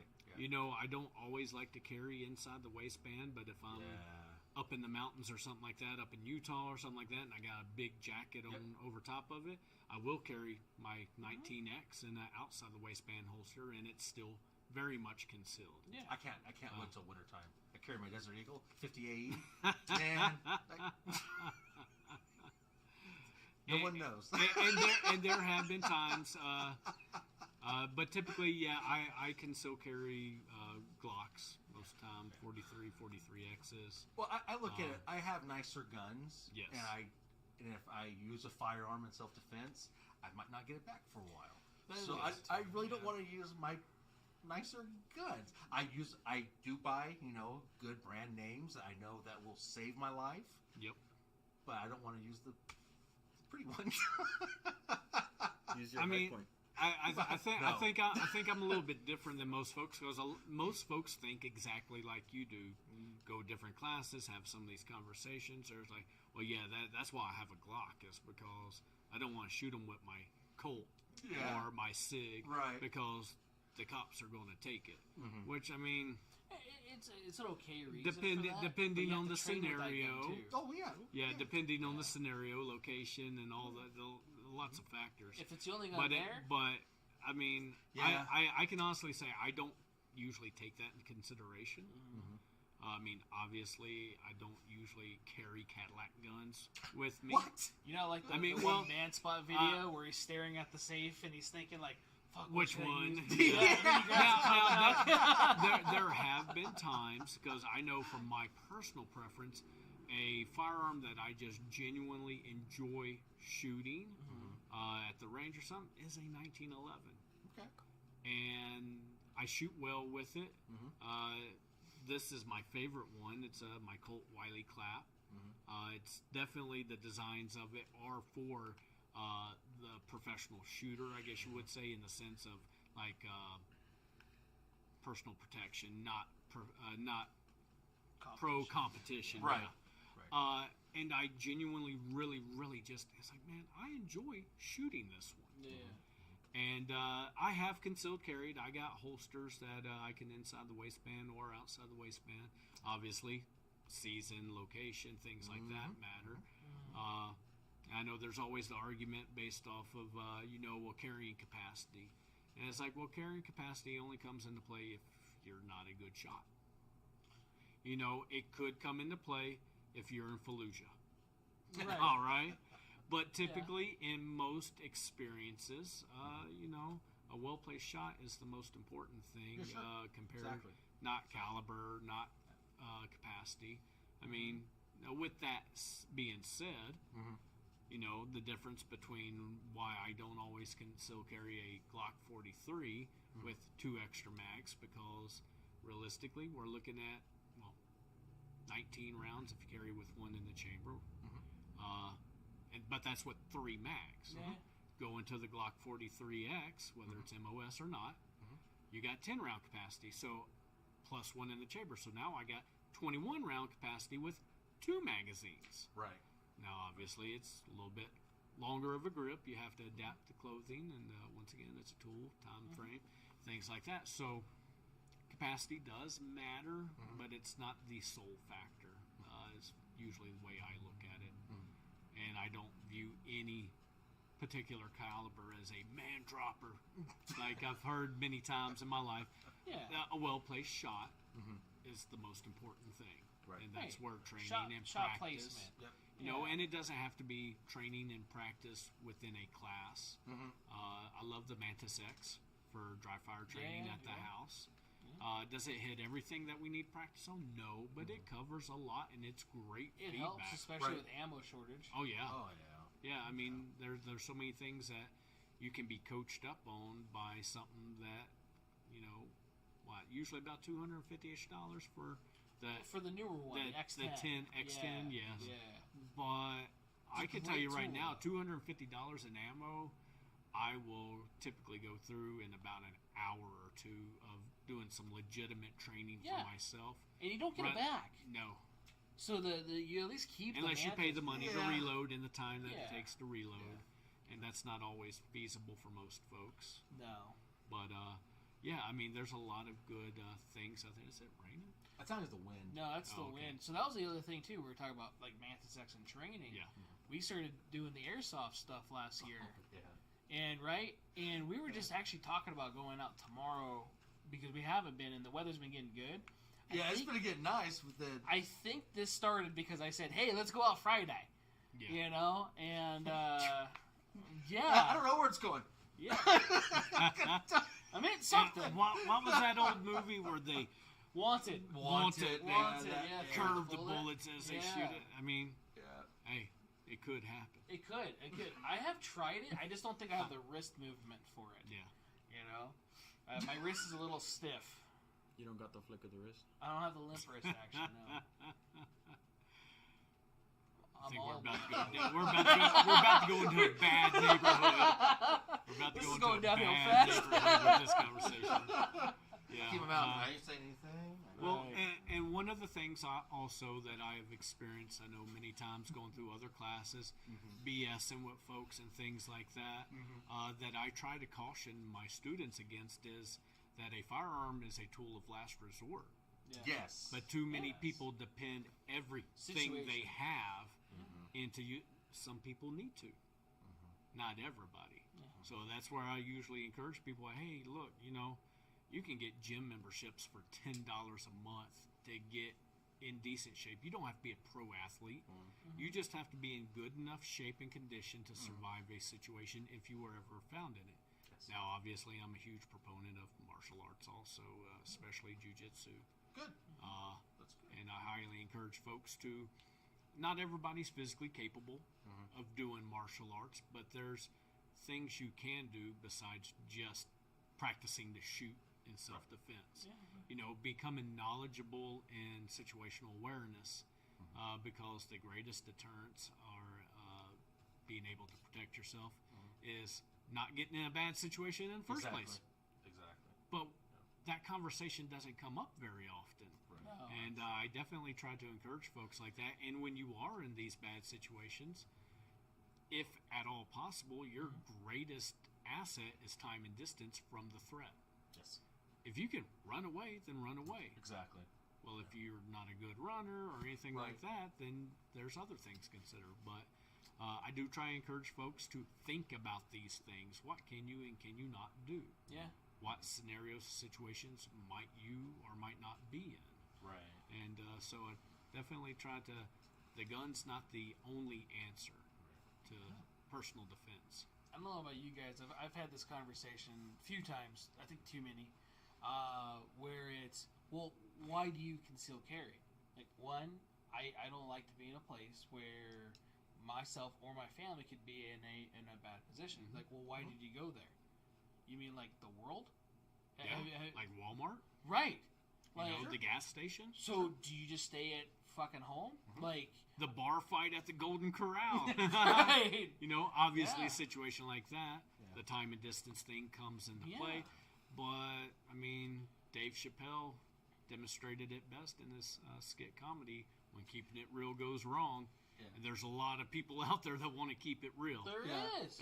There's a lot of people that want to do that. And it's sometimes it's not necessarily that they're bad people, but that ego comes into play. There's that. And a lot of it with the caliber and or the round count.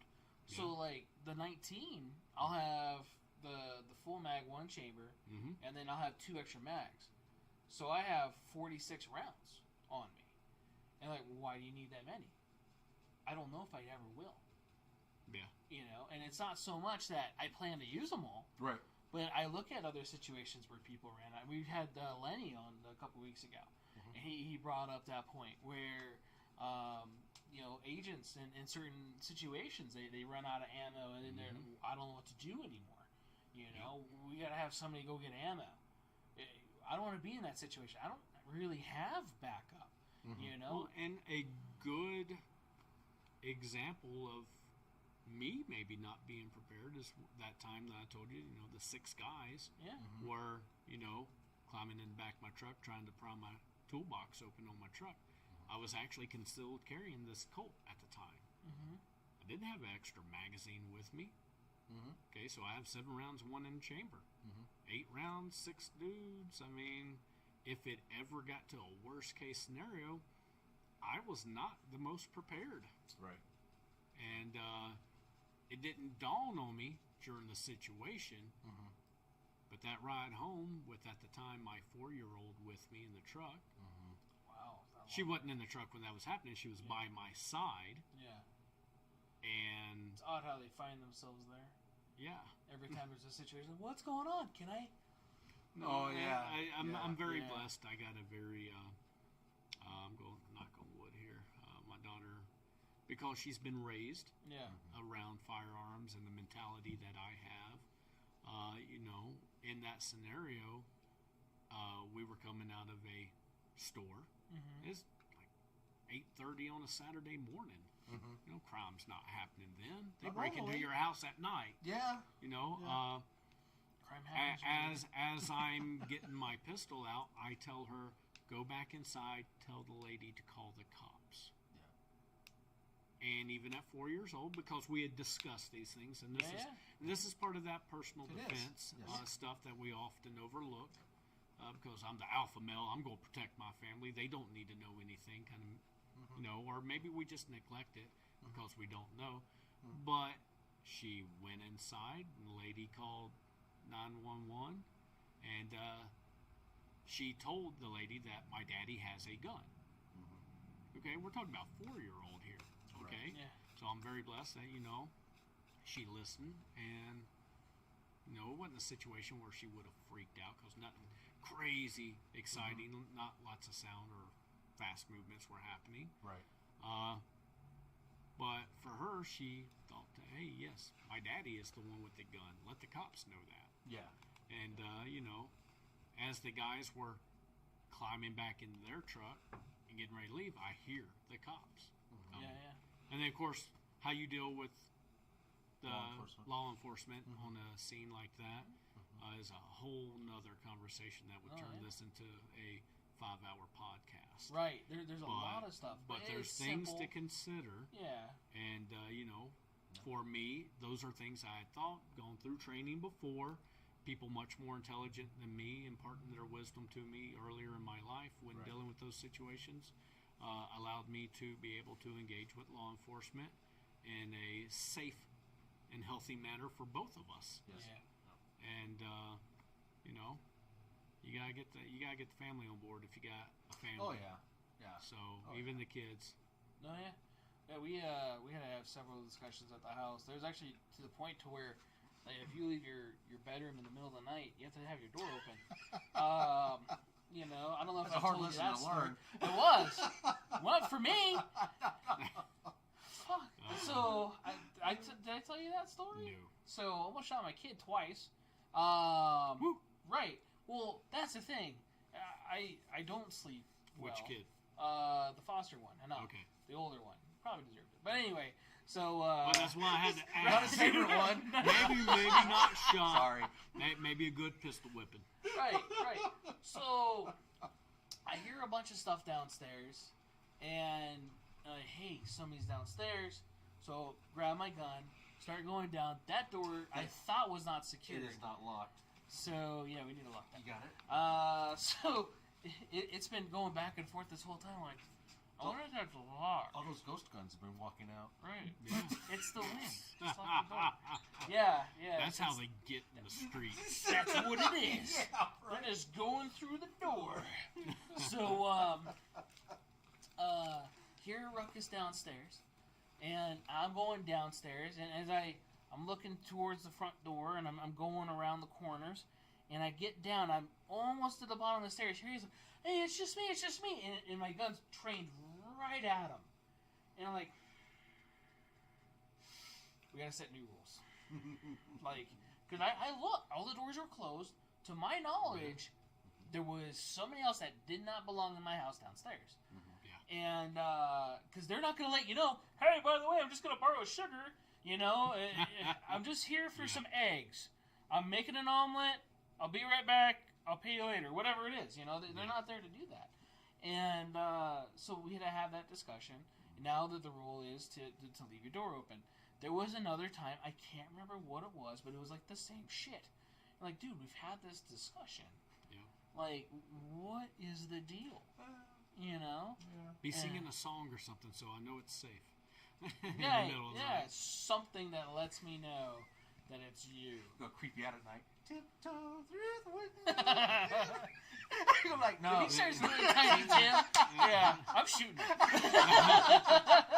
I got a suppressor. So something probably more appropriate would be Barbie Girl or something like that for him. Jared, are you on? No, yeah.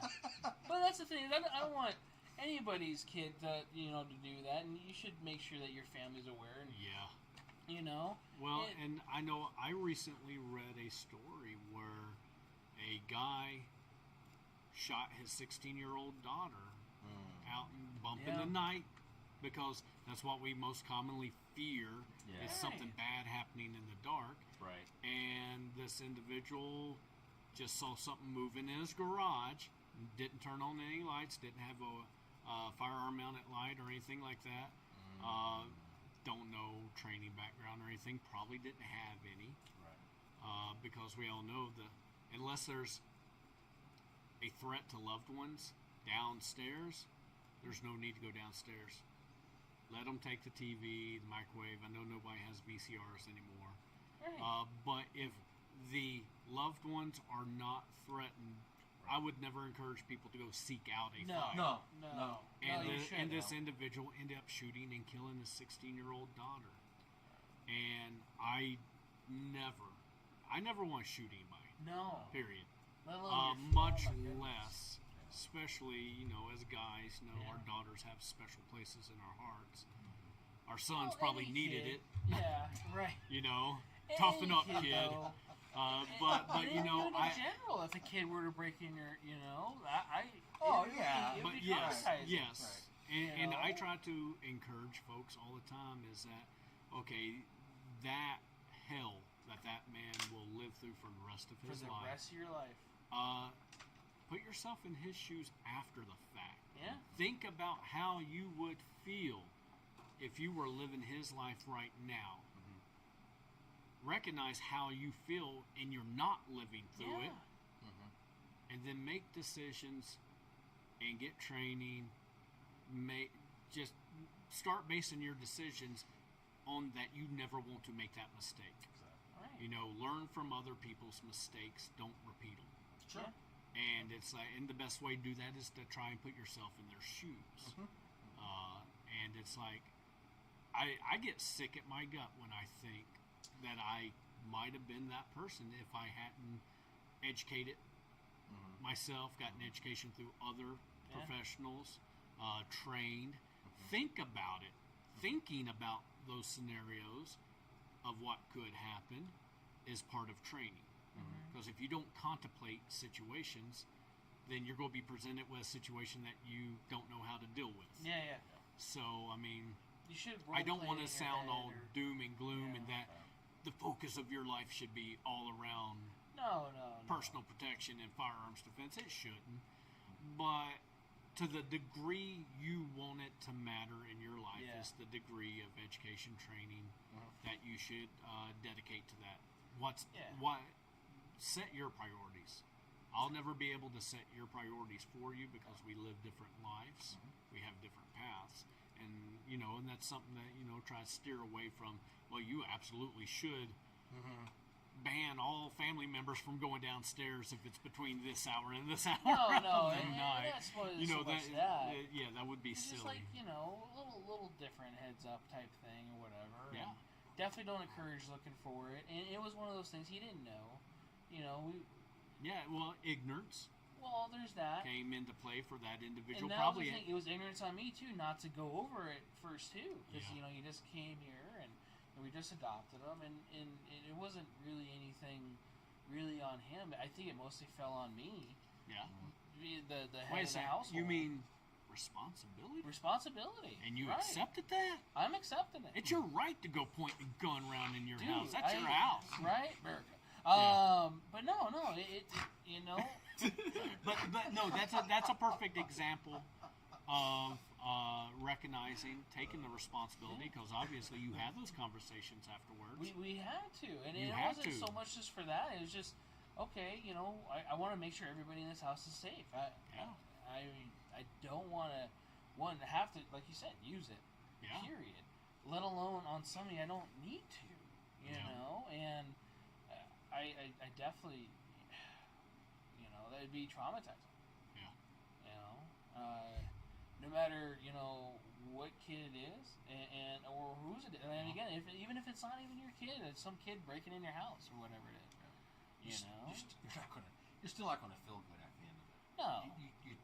No, and even in a situation, let's say A lot of people the don't bump in realize the that. night thing happens. and depending on laws of your state, county, things like that varies. Never want to give legal advice. I'm not a lawyer. Situations like that, I've thought about that scenario. Maybe it's that 16, 15-year-old kid that, once again, I can place myself in his shoes. Maybe he comes from a poor family, and this is him just trying to, maybe he's literally breaking in to find something to eat. Maybe he is wanting to steal something quick and easy to pawn to get something to eat. There's tons of crime due to economic situations, and that I would never consider these people bad people that deserve to be shot. Right. Now, those people exist, but I would imagine that in the vast majority of situations where it's petty crime or somebody simply B&E trying to steal a computer or a laptop off of a desk downstairs or in the room of the house, that it's more likely, because their environment, what they were brought up in, and they don't know the options that they have in life, and that's all they know, so that's what they do. Right, sure. And I've fallen victim to crimes where people have stolen from me, and it's like, okay, well, I made a mistake of not securing my wallet in a locker. I left it in my gym bag. Wow. Type of scenario because, I was careless. Yeah. I fell victim to being apathetic about the potential, because where I was at, I figured it was, I ain't got nothing to worry about here. Right. Right. Yeah, people who come to the gym, they're here to work out. They're not here to go through my wallet. No. Now, also something I considered after that event happened to me was, man, I'm glad that I wasn't so lax in my judgment that I put my concealed carry in my gym bag. I didn't have it with me that day. Typically, if I do have it, it definitely goes in a locker. Right. But what if I wasn't thinking about it that day and it's just going to go in my gym bag? It's fine. Right. Yeah. Well, now I've just enabled something because I wasn't practicing responsibility of securing my firearm, and an unauthorized person had access to it. So I was thankful that I only had $170 out of my wallet stolen. Yeah. And that, they left other stuff in my wallet alone. Right. So I'm like, this was definitely a crime of economics for this individual. Not necessarily probably anything of ill intent towards me or to cause chaos or anything like that.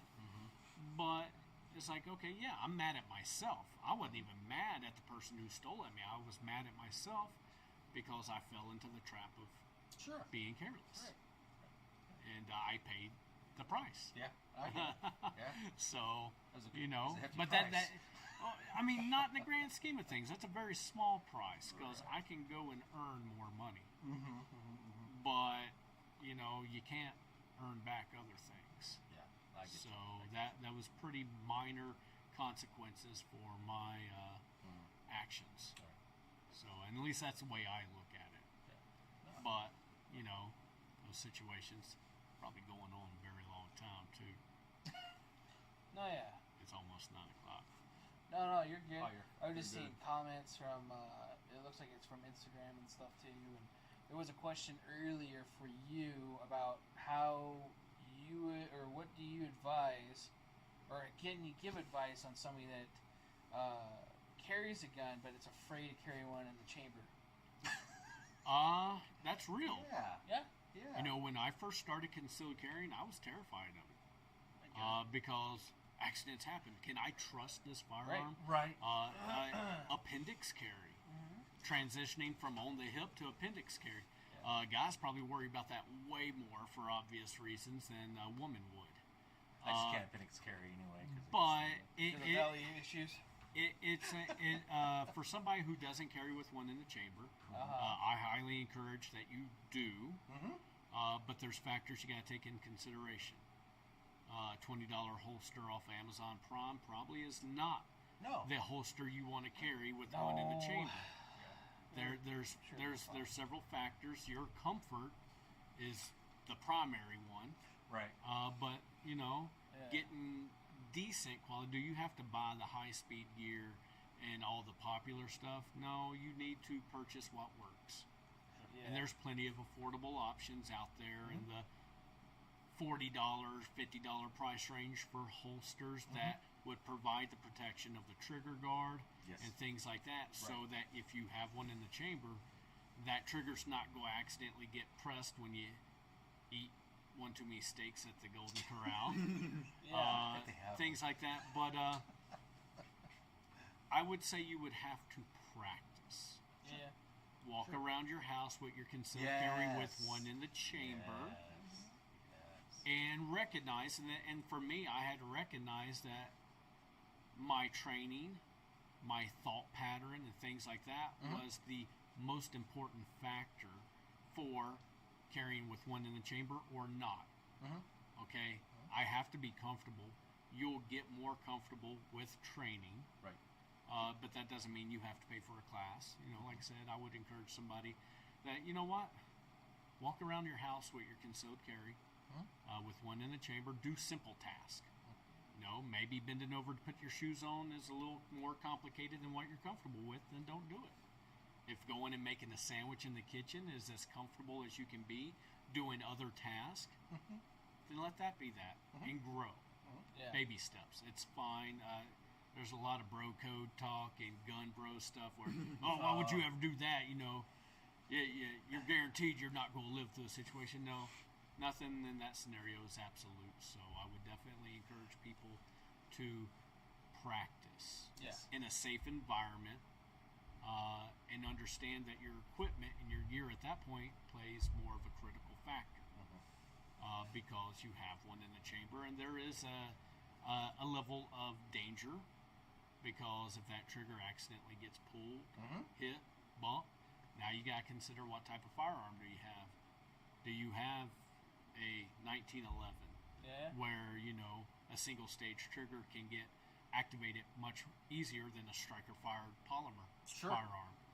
So there's lots of things to consider, but the practice and getting comfortable is a huge factor, and then having gear that's safe. For sure. Holsters for the big thing, how you dress. There's a lot of the guys that ND or negligently discharge or accidentally discharge because of the way that their holster is or the age of the holster or whatever. I mean, while Kydex is not the most comfortable for concealed carry, I would have to say quality Kydex, a thicker material, is probably the safest, not only for things like negligent discharges, but also for retention. There's a lot of quality products out there, a lot of custom stuff. And I'm going to throw a plug out there real quick for Heart Punch Munitions. He's got my holster ready, and I'm super excited to get that. I don't know if I'll pick it up from him at the next gun show or if he's going to mail it to me, but I've looked at his materials. He uses very high quality materials, and I would encourage folks to check out his Instagram page and his Facebook, or I don't know if he has Facebook, but his web page and such, because I'm excited to try one of these. He's a dummy one for an outside the waistband for like your battle belt setup for my Glock 17. And I'm super excited to get my hands on it, try it out. I have not thrown much on Instagram of me personally. It's mostly just advertising for the business and then motivational, inspirational quotes, things to make people think. But that'll probably be the first thing I throw on my Instagram that is of me actually using some gear. Will probably be that holster. Good dude, good business, small business owner. That I'll highly encourage folks to support small businesses. I always recommend going over to him, and he made me a holster, and it's great. Something that we lack in our society is supporting each other, especially in small business. And that's why I encourage folks, hey, don't get training through me. Seek out other folks, because I'll probably be seeking them out with you too. Because I want the community to flourish and prosper. Well, like gun stores out here, there's a whole bunch of them, but they all don't really collaborate with each other. It's all business. Yeah. It's not about promoting the community and No. things like that and supporting each other. And I don't have to be the richest guy on the street. No. And that's the thing, like here, we don't carry everything. Nobody really does. No. You can't. You know, if you can, awesome. But Mom and pop stores don't have that type of capital. No, to have pallets and pallets of ammo and guns and different things stuff, like that. right? And so you know, it's for us. We definitely recommend, you know, sometimes another store if I can't get it.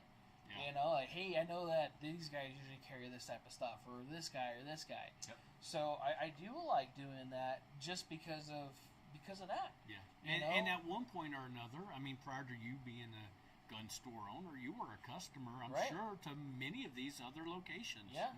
I've been a customer to many locations throughout the valley here. Yeah. And the ones that I've had good experiences with, good customer service, huge thing. You know, prices, I'll pay a little bit more personally if I'm going to a place that I know, not only if they're treating me well and I'm nobody special, Right. then I'm pretty sure they're treating other folks who come through that door well too, and I can support that all day long. Sure. Yeah. You know, maybe I don't have enough money to purchase a new firearm from you, but you know, I got some new hearing protection, or I bought a box of ammo. Sure. I'll support the best I can, and that's usually what I encourage a lot of folks to do. Is Yeah. you know, we're out here all just living the human existence, trying to Right. live the good life for each other, and yeah, if I got a little extra, I'll use it to help support other folks. Definitely. Right. So definitely like that. As we were touched on the gun stuff, training. We were working on May's calendar a May's little bit. calendar. Mm-hmm. Right now, I know the class that was going to be for the 21st, we're going to turn into trying to shoot a promotional video Okay. day. Okay. The 14th is another defensive shooting class. Okay. And I do know that I threw it out there Mother's Day weekend, the 7th, maybe doing a basic pistol class. Okay. More importantly, and I almost forgot this, is probably the most important. May the 6th, that Friday night, we are doing a free new shooter seminar here at the shop. Yeah. That's Completely right, yeah. free. I've had folks hit me up on Instagram. It's like, is this free, or did you just put that on the post? And I'm like, no, it's free, man. Free. Yeah, Free. it's free in all languages. Right. But Frio. something, Bring up that. Frio. something that I'm also wanting to do I that just night. got that right now. Basically, when folks come in that night, I'm going to be giving away a Pelican Vault case. Okay. Handgun size, not full rifle size. Oh. But I need one. but everybody who shows up that night, you know, like I said, it's all free. And I don't think we're going to cap a capacity at all.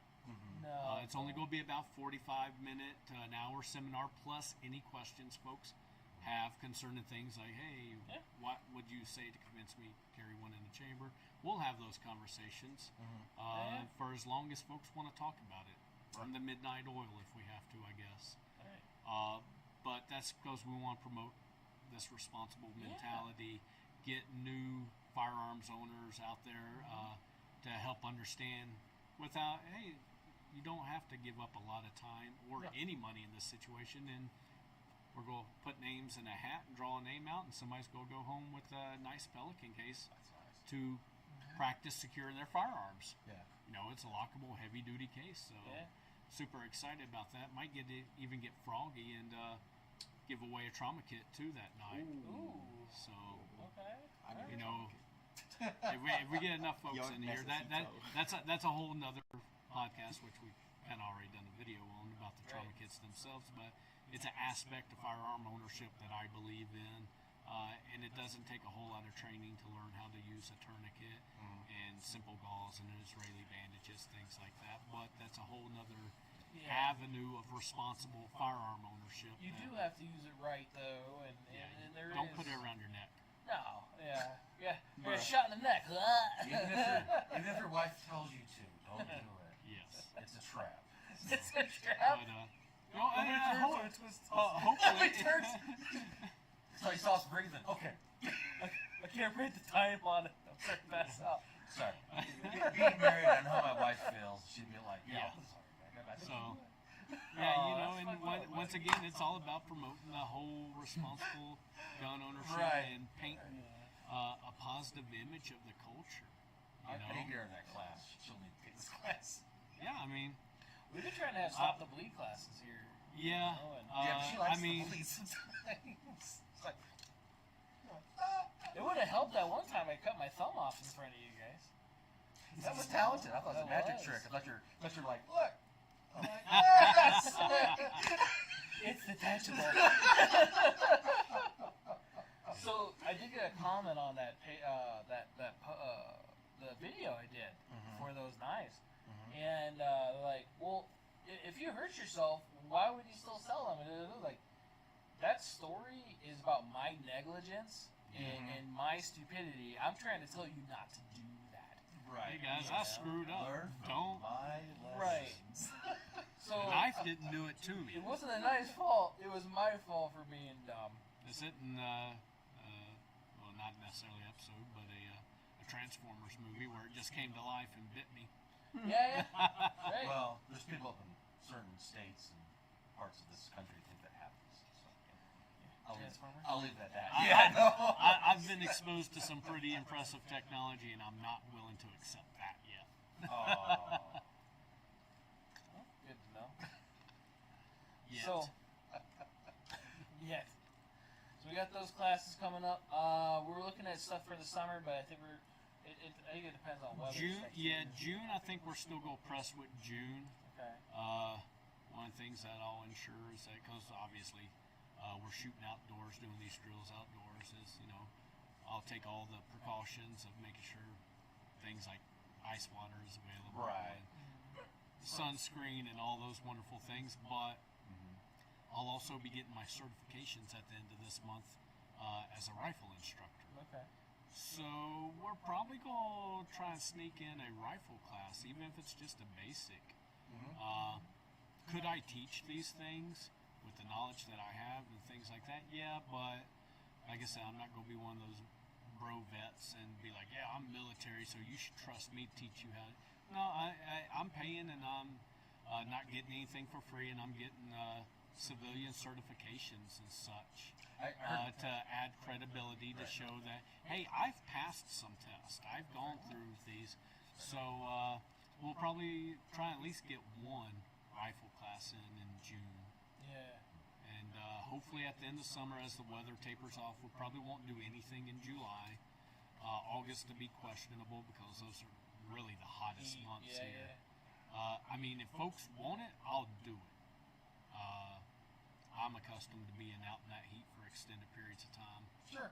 Wearing lots of gear and such. But it's one of those things that might actually be bringing on another instructor or two at the end of the summer. That's what my going next into question I the was going to fall. ask you. Is it only you in your class? Right now, yes. Very, grassroots. The webpage is up and running, and I have to hire a professional to kind of really finish it off, where students can register through the website for a class, but nobody can pay or anything like that. So I'm slow growing things. Want to make sure I provide the quality that every student deserves in this.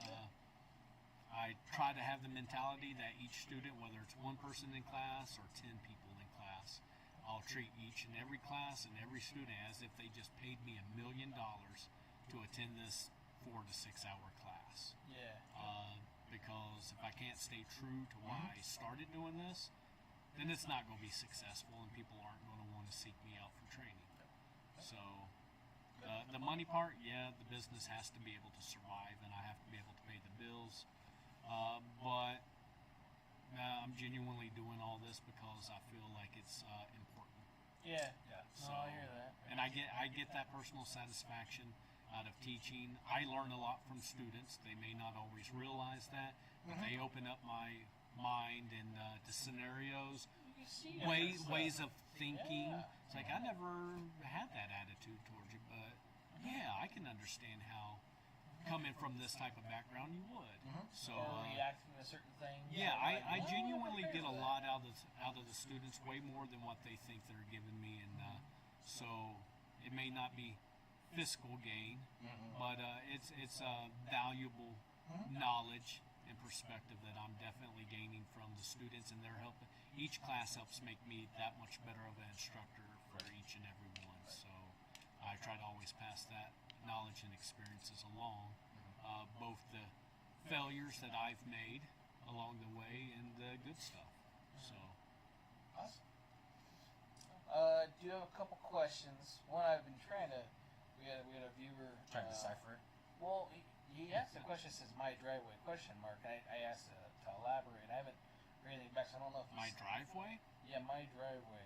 So I think it was when you were talking about the tool truck or the toolbox in the truck. But I think he was asking about in his driveway. If you, I mean, I guess I'm going to put a lot of assumption on that. Right. If something's That's going why I on wanted in the your operation. driveway happening, once again, I'm not a lawyer. Right. I do would know definitely see- Nevada has castle doctrine. Yep. I'm not going to go into a huge explanation of my understanding of that, because my understanding may not be the absolute. Exactly. Yeah. But, you know, while there's plenty of bad information on the internet, information like that pertaining to what you can and cannot do, what is and isn't considered your property, your home, things like that, it's different for every state, counties, districts, cities, things like that. But the nice thing about that is that laws have to be published for us as common everyday citizens to be able to access. And the internet, go to the local law enforcement page. If you're North Las Vegas there, if you're downtown Las Vegas, Henderson, things like that, go to the local ordinances, read, educate.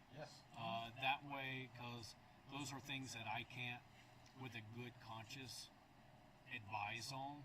One, because I'm not a lawyer, and two, those things change.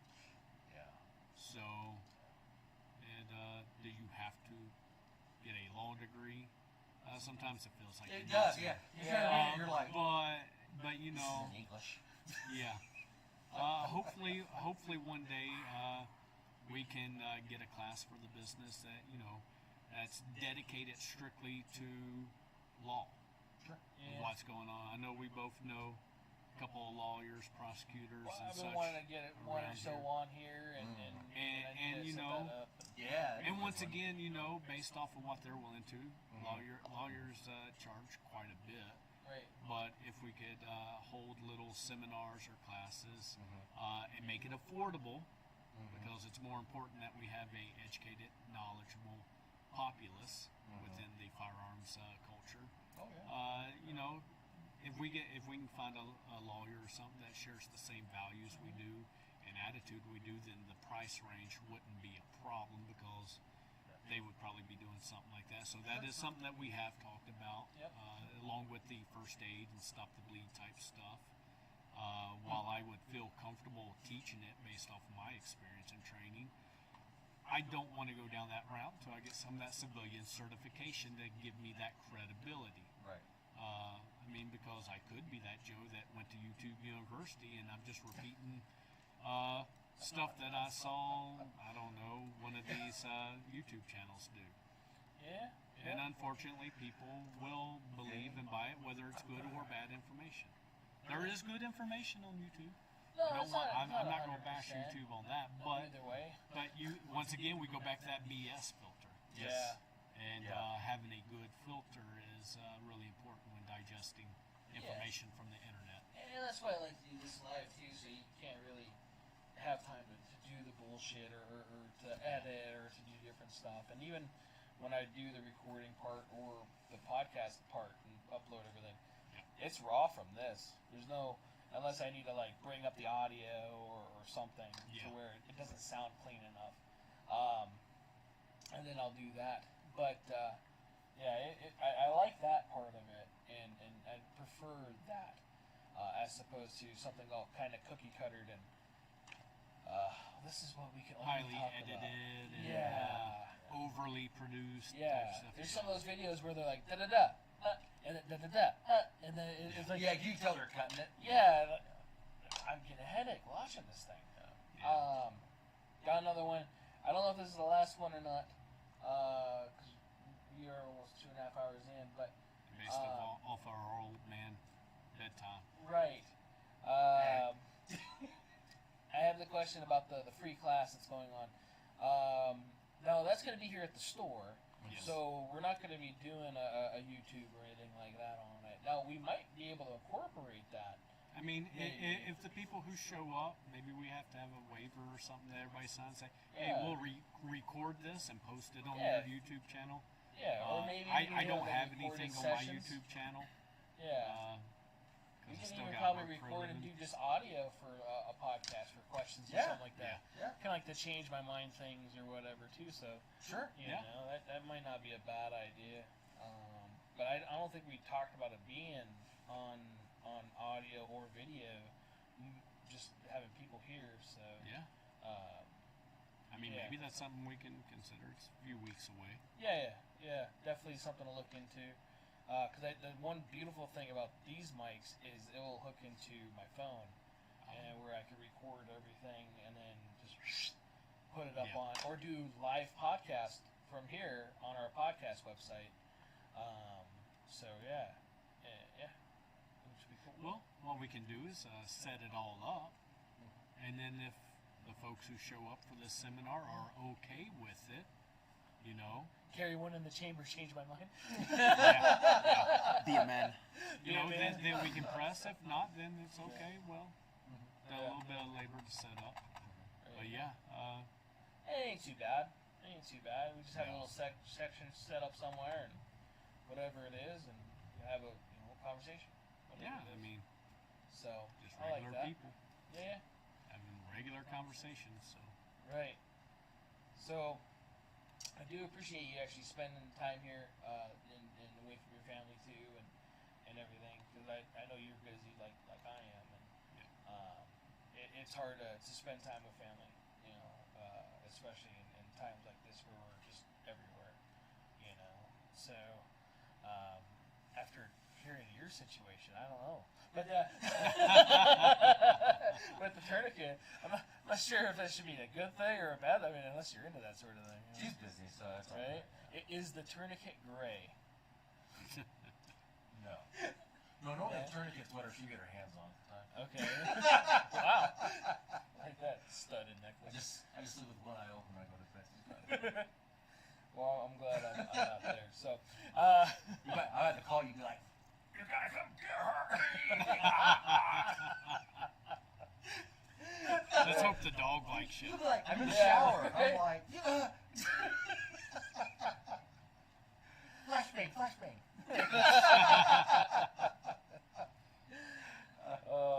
So yeah, sorry about that. But maybe it's a little exciting. Keeps you on your toes. Yeah. Spice in the marriage. Yeah. Right. So definitely appreciate you being here for that. Well, thank you for having me out here, man. You know, I'll talk gun stuff all night long. Oh, yeah, right? Yeah, it's easy to do, especially when you love it and you have a passion for it Yeah. and stuff. So besides this podcast, I have still been trying to get questions for our Coffee and Guns podcast that I want to start doing one of these days.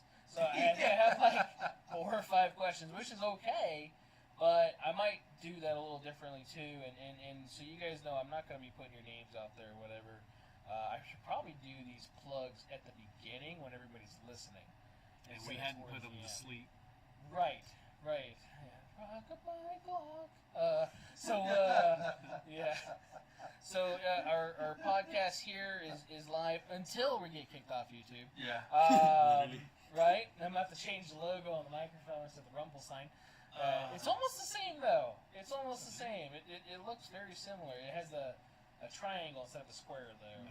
I'm not very So- deep into all these different platforms, so Yeah. time. I have put stuff on because we have a Rumble account, Yeah. but oddly enough, it like multiplies my videos, which I don't know if that's a good thing or a bad thing. Because I've had comments like, "Why do you have 4 versions of this?" I saw it last week, and I don't know. I have what?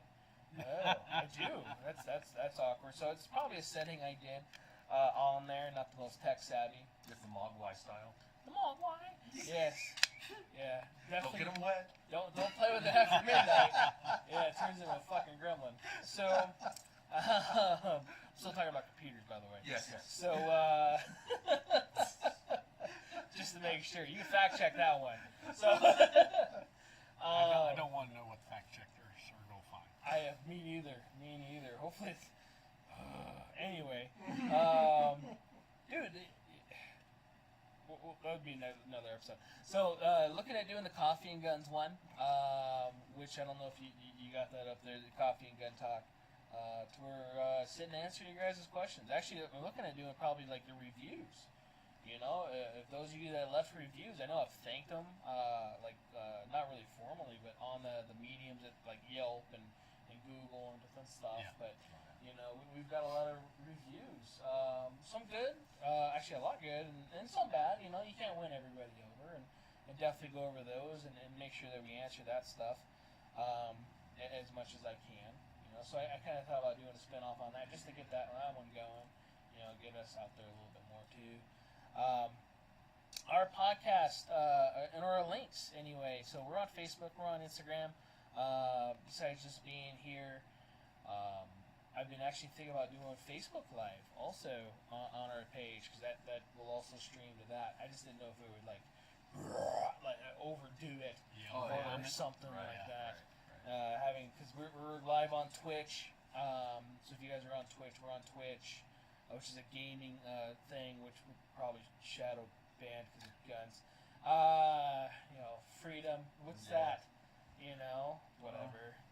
Most of these companies are out of the country probably anyway. But anyway, so yeah, like TikTok. I last like the total time. I got kicked. The longest I was on there was like 8 minutes something, and they kicked me off because I think they realized I had a gun on me. You know, I don't know what it was, but it was like that was the longest I ever lasted. There was the first time I was on there was like 30 seconds. Kicked off. My first live I ever did. I don't have a TikTok account, so you're not missing much besides like getting stuck on there for hours sometimes. Watching meaningless videos and such. Meaningless videos. I mean, you know, if you're in the bathroom and you don't have a whole lot going on, it fills in some time. Yeah, that's where I got emails and a whole bunch of other stuff. Then you tried to stand up. Yeah, then your legs fall asleep. You're all like, you fall down. And then the wife has to put the tourniquet around your neck to help you out. Like, get up off the ground. It puts the tourniquet around my neck again. Yeah. That's what she tells me. I know. I do the Facebook and Instagram. I have the webpage. It's all one word: Chapman Tactical Defense. Yep. So not overly complicated. Which I'll put that link in the description down below, so you guys can all have that as well. It's going to be on the podcast mediums. So when I do this, I copy pretty much the description off. So any one of our podcast places, it goes on there as well. So we'll put the links to that. If you don't mind me giving a shameless plug, the Beyond the Firearms, the Academy of Brazilian Jiu-Jitsu. That's where I train at. Okay. Wonderful coach, Antonio Lopez. Great family environment. Yeah. It feels Repping very the shirt. Yeah, repping the shirt tonight, promoting small business still. But it's a great environment. If jiu-jitsu is a thing that you're interested in, I've trained at other schools throughout my life, and this is hands down the highest quality training I've received. There's a lot more to it than practicing martial arts. It's you learn a lot about yourself and your abilities. Yes. I highly encourage folks to come out, talk to Coach or his wife. It's a lot of fun. It's very challenging, but it's very rewarding. And, you know, once again, firearms are a tool of last resort. And there's a lot to de-escalating situations and controlling situations that you can learn from jiu-jitsu. It's a very valuable part of my life that I very much value, although Coach gets on to me when I don't show up to class all the time. As he should, slacker. I love my coach, and my coach loves me, and it's brotherly love that he puts on me. So no, that's good. We all need it, though, I think. Yes. Yeah. We all need get smacked once in a while. Right, or a tourniquet around the Shut up. neck. Yeah, You're never gonna live that yeah, down. along the lines of choking each other. Right. I wish it was a joke. I'm just telling you. How much tighter do I get it? Are my ears purple? No. Keep going. You're still talking. It's not tight enough. We haven't collapsed anything yet. I got a thick neck. Just my morale. Yeah. That was already down though before this all started. So before this gets any more awkward. Yeah, we're going to keep going down these rabbit trails. Oh my goodness, right. And the later it gets, the more it's going to get worse or Right. something. That was bad English. Getting tired and delirious. Yes. Yes. You guys are the late night guys. I'm the early morning person. So I'm early morning too. And, Oh, but stop lying. Yeah, well, I'm up. we're beyond my I'm up bedtime. early. You're always in bed. I'm always like, where are you going? You're like, I'm getting up. I'm like, oh. Yeah. Roll back over and cuddle. Call of Duty what? Call of Duty what? Call of Duty? Yeah. Don't tell them about our cuddle time. So. You're snoring nip all night. I know. You need to work on your snoring. Yeah. So, That's what tourniquet's for. One day he'll get the golden tourniquet. The Damascus one. yeah. So, on that bombshell. Thanks again for tuning in here live on YouTube Thursday nights. As long as we're still here, we'll be here next week, Thursday, 7 p.m. Where our host is going to change because that's awesome. Right. That's probably what needs to change for the keep us on here. But our guest, Jonas! Right, yeah. The host is going to be Jonas. Everybody loves Jonas. Hey. Hey guys, so Jerry couldn't be here. He's in YouTube jail. Yeah. Hey guys.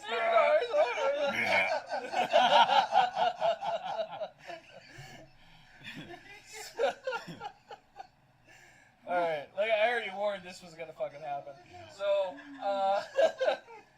night guys, thanks again for tuning in. Hopefully see you guys all next week. If not, it'll be on Rumble, and I'll be announcing that. So, good stuff.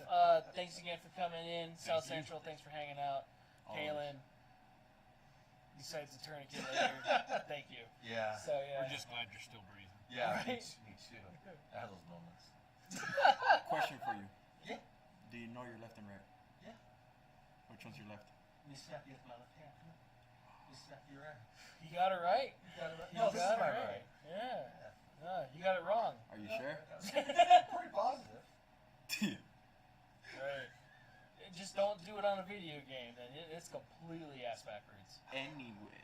Yes. I heard footsteps coming from. Back asswards. I think you still have the videos here. Yep.